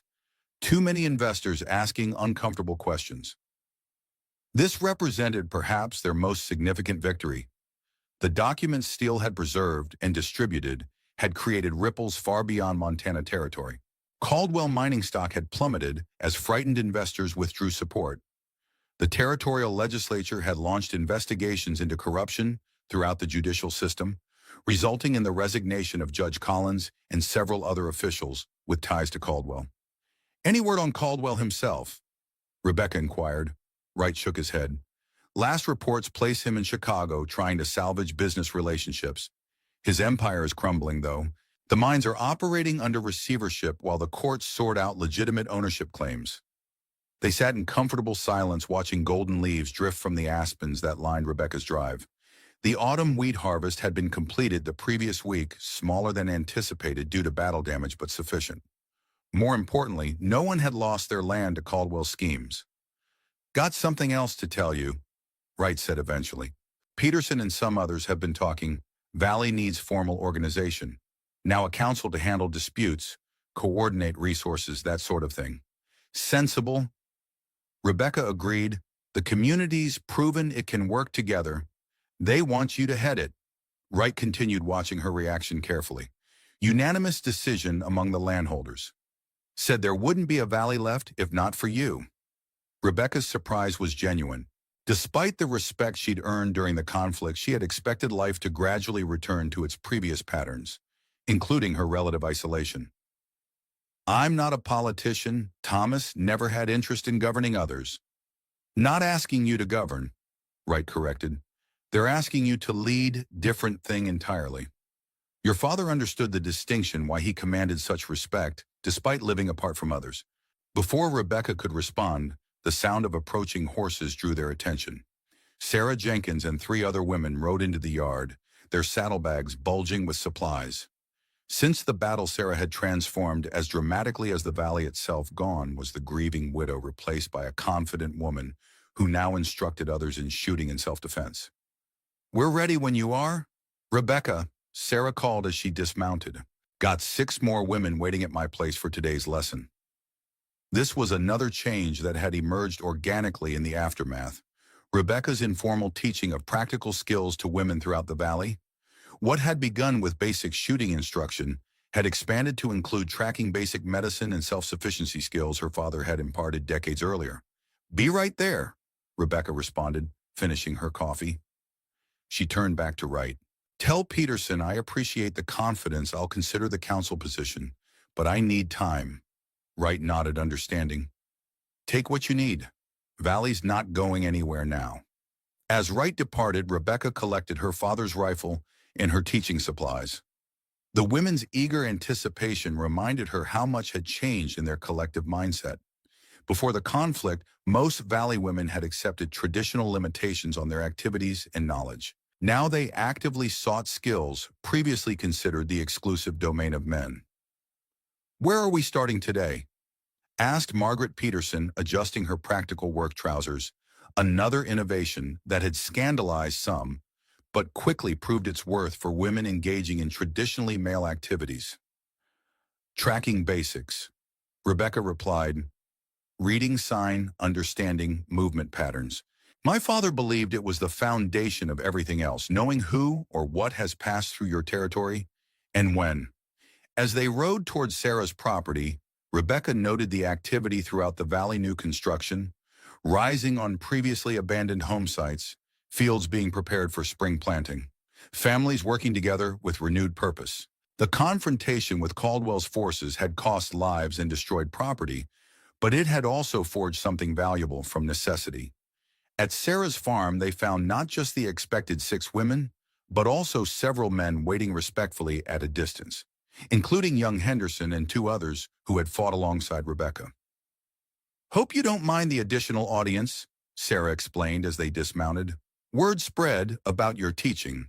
These fellows wanted to learn proper tracking too. Said they realized during the fight how much they didn't know." Rebecca considered the unexpected development briefly before nodding acceptance. "My father never distinguished between students based on anything but their willingness to learn. Don't see why I should start." The morning's lesson unfolded at the edge of the forest bordering Sarah's property. Rebecca demonstrated how to identify different animal tracks, distinguish between fresh and old sign, and recognize human boot prints with their distinctive patterns. Her students absorbed the information with intense concentration, occasionally asking questions that revealed genuine understanding. "The smallest details often tell the most important story," she explained, pointing to a seemingly random arrangement of twigs beside a deer trail. "This isn't natural. Someone placed these deliberately, creating a hunter's marker, probably Wright or one of his patrols, noting good game movement." As the lesson progressed, Rebecca found herself sharing not just practical knowledge, but the philosophy that had guided her father's approach to the wilderness. The students responded with growing appreciation for the interconnectedness of all living things in the valley ecosystem. When they broke for lunch, Steele arrived unexpectedly, looking more rested than when he had departed for Helena weeks earlier. Though no longer a marshal, he had found purpose working with territorial officials interested in genuine reform. "Quite the academy you've established," he observed, surveying the diverse group of students, comparing notes on what they'd learned. "Not intentionally," Rebecca admitted. "It just grew from necessity." "The best institutions often do," Steele replied. He handed her a folded newspaper. "Thought you'd want to see this." The Helena Independence headline proclaimed, "Caldwell Mining Empire Collapses Amid Scandal." The accompanying article detailed how Victor Caldwell had fled to Canada, facing multiple indictments in the dissolution of his business interests throughout the territory. "It's finally over," Rebecca said quietly. Steele shook his head. "Not over, transformed." What Caldwell represented, the belief that money and power should determine who prospers and who doesn't, That battle continues, but here in Timber Creek Valley, at least the outcome is decided. As the afternoon waned, Rebecca concluded her instruction and prepared to return home. The students departed with new knowledge and heightened confidence, many already discussing how to apply what they'd learned to their daily lives. Sarah walked with Rebecca to her horse. "I've been thinking about what you said when all this started, that a woman alone doesn't have to be powerless. You've proven that beyond any doubt. We all have," Rebecca corrected. "Every person who stood their ground instead of running." "Perhaps," Sarah acknowledged. "But you showed us it was possible. That matters, Rebecca. It changes how we see ourselves." Anti-foreign. Riding home through the golden afternoon light, Rebecca reflected on Sarah's words and Wright's earlier message about the council position. Her instinct remained to return to the quiet solitude she had valued before Bishop's arrival. Yet something fundamental had shifted within her, a recognition that her father's legacy extended beyond the skills and knowledge he had imparted. James Harlow had understood that true strength came not from isolation, but from conscious choice about when to stand apart and when to stand together. He had taught her to value self-reliance while recognizing the natural bonds that connected all who shared the valley. As Rebecca crested the final hill overlooking her farm, she noticed several figures in her yard neighbors working together to complete repairs on her corral fencing. They waved as she approached, their easy camaraderie reflecting the valley's new reality. In that moment, her decision crystallized. She would accept the council position, not from ambition or desire for authority, but because the community, once forged in fire, required constant tending like any valuable crop. Her father had preserved his knowledge through her. Now she would ensure it spread throughout the valley, creating a legacy that would endure long after individual memories of the conflict faded. The sun dipped toward the western mountains as Rebecca dismounted in her yard. Tomorrow would bring new challenges, council matters to establish, additional students to teach her own farm to maintain. But tonight, watching autumn's golden light bathe the valley that had collectively refused to surrender, she felt a profound satisfaction. Timber Creek Valley had transformed from a collection of isolated homesteads into something her father would have recognized and respected, a community of independent spirits who had discovered that standing together multiplied their individual strength rather than diminishing it.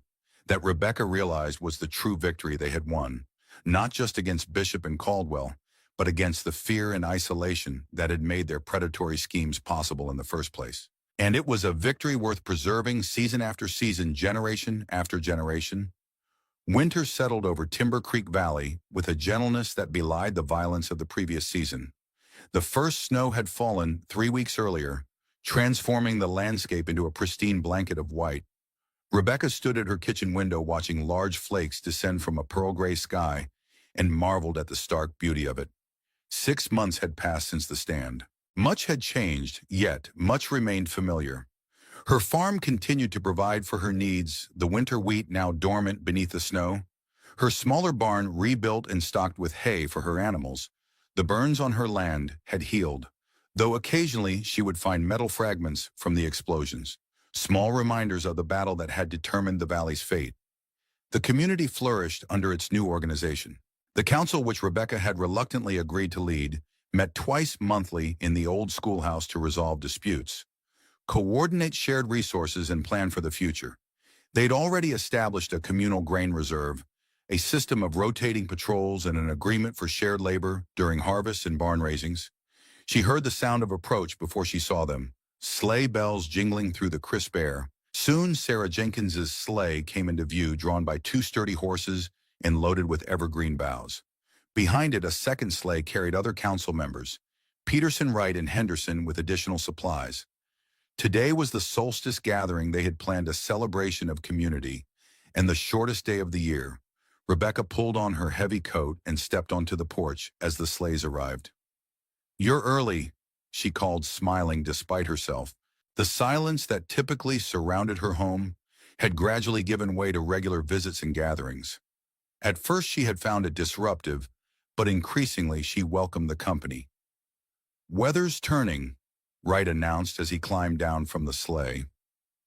In the quiet hours after midnight, with most of her guests asleep, Rebecca sat by the dying fire. The wind howled outside, rattling windows and searching for entry through every crack. Yet inside, warmed by the embers and the presence of her community, she felt a profound sense of security. Her gaze fell on her father's rifle mounted above the hearth. What would James Harlow make of all this? The solitary huntsman whose skills had sustained their family, whose wisdom had shaped her understanding of the world. Would he approve of how she transformed his legacy? She thought he would. For while he'd valued self-reliance above all else, he'd also understood that humans like wolves could achieve more in packs than alone.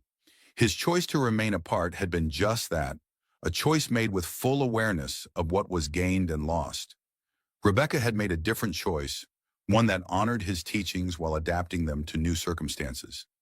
The skills he'd passed to her now spread through the valley, multiplying with each lesson, each shared experience. The strength he'd cultivated in her now reinforced the community he'd chosen to observe from a distance. As dawn approached on the year's longest night, Rebecca added wood to the fire, coaxing new flames from the glowing coals. Outside, the storm began to abate, the wind's fury subsiding to occasional gusts. In a few hours, people would wake, share breakfast, and begin their journeys home. Life would continue its seasonal rhythms, winter giving way to spring crops planted and harvested, children growing taller. The world beyond the valley would proceed on its own course, largely indifferent to their small community's triumphs and struggles. Yet something enduring had been established here, something that would outlast any individual, including herself. The legacy of Timber Creek Valley wasn't in its buildings or boundaries, but in the bonds forged between people who had discovered their collective strength. Rebecca Morgan, once known only as Daniel Morgan's quiet widow, had helped reveal a truth as old as humanity itself, that true security came not from isolation, but from connection, not from walls, but from shared purpose. As the first pale light of the new day filtered through her frost-covered windows, Rebecca smiled. Whatever challenges lay ahead, they would face them together, their roots as interconnected as the ancient pines that watched over the valley. In that certainty lay a peace deeper than any she had known in solitude. As the mountain snows melted, that spring word of the Timber Creek Valley stand spread across the frontier like wildfire. From saloons in Deadwood to the boardrooms of Chicago, men spoke in hushed tones about the widow who outshot the most feared guns in the territory and brought a mining empire to its knees. Some say Victor Caldwell died broken and penniless in a Montreal flophouse. Others claim he rebuilt his fortune in California, but never again ventured into Montana territory. As for Maxwell Bishop, rumors placed him everywhere from Mexico to Alaska. But one thing was certain: he never returned to challenge the people of Timber Creek. Rebecca Morgan refused all newspaper interviews and book deals. She simply tended her land, taught her neighbors, and lived by the code her father instilled: self-reliance tempered with duty to community. Her story reminds us of an America that's slipping away, where character mattered more than comfort, where neighbors defended neighbors, and where freedom wasn't just a bumper sticker, but something worth bleeding for. For in the end, the greatest victory isn't just surviving the battle, it's remembering what you fought for. Storm building in the Northwest. Thought we should get here before it hits. Sarah, wrapped in a thick woolen coat, carried a basket of preserves and freshly baked bread. We've got everything we need. The others will come when they can. Throughout the afternoon, more valley residents arrived, families in sleighs, neighbors on horseback, all bringing contributions to the feast. Rebecca's home, once a sanctuary of solitude, had become an informal community center since the stand. While she sometimes yearned for her previous isolation, she had come to understand that her father's legacy wasn't meant to be hoarded, but shared. By dusk, nearly 40 people had gathered in and around her cabin. The larger front room was transformed by lantern light, evergreen decorations, and the warmth of bodies pressed close against the winter chill. Children played games in one corner, while adults shared stories and news near the hearth. Outside, younger men had built a bonfire in the yard where they roasted meat and made mulled cider. As twilight deepened, Hayes arrived with unexpected news. "Just got word from Helena," he told Rebecca quietly, pulling her aside from the festivities. "The territorial governor pardoned Bishop 3 days ago." Rebecca felt a chill that had nothing to do with the winter air. "Pardoned how? Politics," Hayes said grimly. "The new mining consortium that took over Caldwell's operations, they've got the governor's ear now. Made it clear they wanted outstanding legal matters resolved before investing further in the territory." "Where is he now?" Rebecca asked, keeping her voice steady. No one knows for certain. Word is he's heading east. Maybe to St. Louis. Others say he went south to Arizona territory. Hayes studied her face. Thought you should know. Rebecca nodded, absorbing this information. Part of her had always known that justice in the territories was malleable, bent by those with money and influence. Bishop's pardon didn't change what they had accomplished in defending the valley, but it served as a stark reminder that the larger battle against corruption and the power of wealth to determine outcomes continued beyond their borders. Should we be concerned? She asked. Hayes considered carefully. Not immediately. Bishop's smart enough to know when to cut his losses, but I'd keep those patrols going just the same. As they rejoined the gathering, Rebecca noticed Sarah watching her with concern. With a slight shake of her head, Rebecca signaled that they would speak later. Tonight was for celebration, not worry after the meal, as tradition dictated the oldest and youngest present would light the solstice candles, right as Elder stood next to Henderson's 5-year-old daughter, Martha. Together they touched their tapers to the large central candle. From the longest night comes the returning light. Wright intoned his voice, carrying the weight of years. As it was for those before us, as it will be for those who follow. Little Martha coached, carefully continued, we share our flame as we share our strength. One twig breaks, but the bundle stands strong. The words, part of an old ritual Wright had suggested reviving, captured the spirit that now defined Timber Creek Valley. As residents passed the flame from candle to candle until the room glowed with dozens of points of light, Rebecca felt a profound sense of connection to both past and future. Later, as the celebration continued around her, Rebecca slipped outside for a moment of quiet. The storm Wright had predicted was moving in heavy clouds obscuring the stars.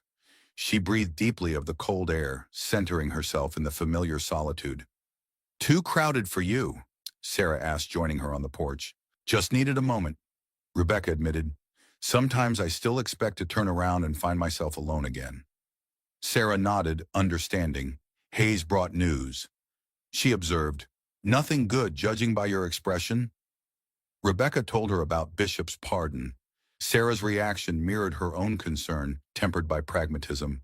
The world beyond the valley hasn't changed, Sarah said finally, but we have. Yes, Rebecca agreed, we have. They stood in companionable silence, watching the snow fall more heavily as the storm approached. You know, Sarah said eventually, when Jonathan died, I thought my life was over. I couldn't imagine a future without him. She gazed out at the gathering darkness. I never expected to find purpose again, or community, or... She glanced at Rebecca with a smile. The ability to hit a target at 200 yards. Rebecca laughed softly. You're a natural, better than half the men. I'm because of you, Sarah said simply. You showed us all a different way to be, not just surviving, but truly living on our own terms. The wind picked up, driving snow across the yard in swirling eddies. Inside, someone had started playing a fiddle, and voices rose in song. We should go in, Rebecca suggested, storms getting worse. As they turned to rejoin the gathering, Sarah paused. Do you miss it, the solitude I mean? Rebecca considered the question carefully. Sometimes, she acknowledged, there's a clarity in being alone that's harder to find in company. She smiled, but my father once told me that a life lived entirely in isolation is like a book no one ever reads. The wisdom in it dies with the author. Inside, the celebration had transformed into a dance furniture pushed against walls to create space. Peterson played the fiddle while his wife called the steps. Children and adults alike moved through the patterns of a traditional reel, faces flushed with exertion and joy. Wright approached Rebecca with a cup of mulled cider. Good turnout, he observed, nodding toward the dancers. More than I expected with the storm, she agreed, accepting the warm drink gratefully. That's the thing about this valley now. Wright said, his weathered face thoughtful. People make the effort to come together, weather be damned. He raised his cup slightly. To James Harlow, he'd have been proud of what his daughter built. I didn't build this, Rebecca protested mildly. We all did, man. True enough, Wright conceded, but rivers need a course to follow, Rebecca. You gave direction to what might otherwise have scattered like dust in the wind. As the evening progressed, the storm intensified. Many families who lived farther out accepted offers to stay the night, rather than risk the journey home in blinding snow. Bedrolls were spread across Rebecca's floor, children tucked together like puppies while adults arranged themselves around the perimeter.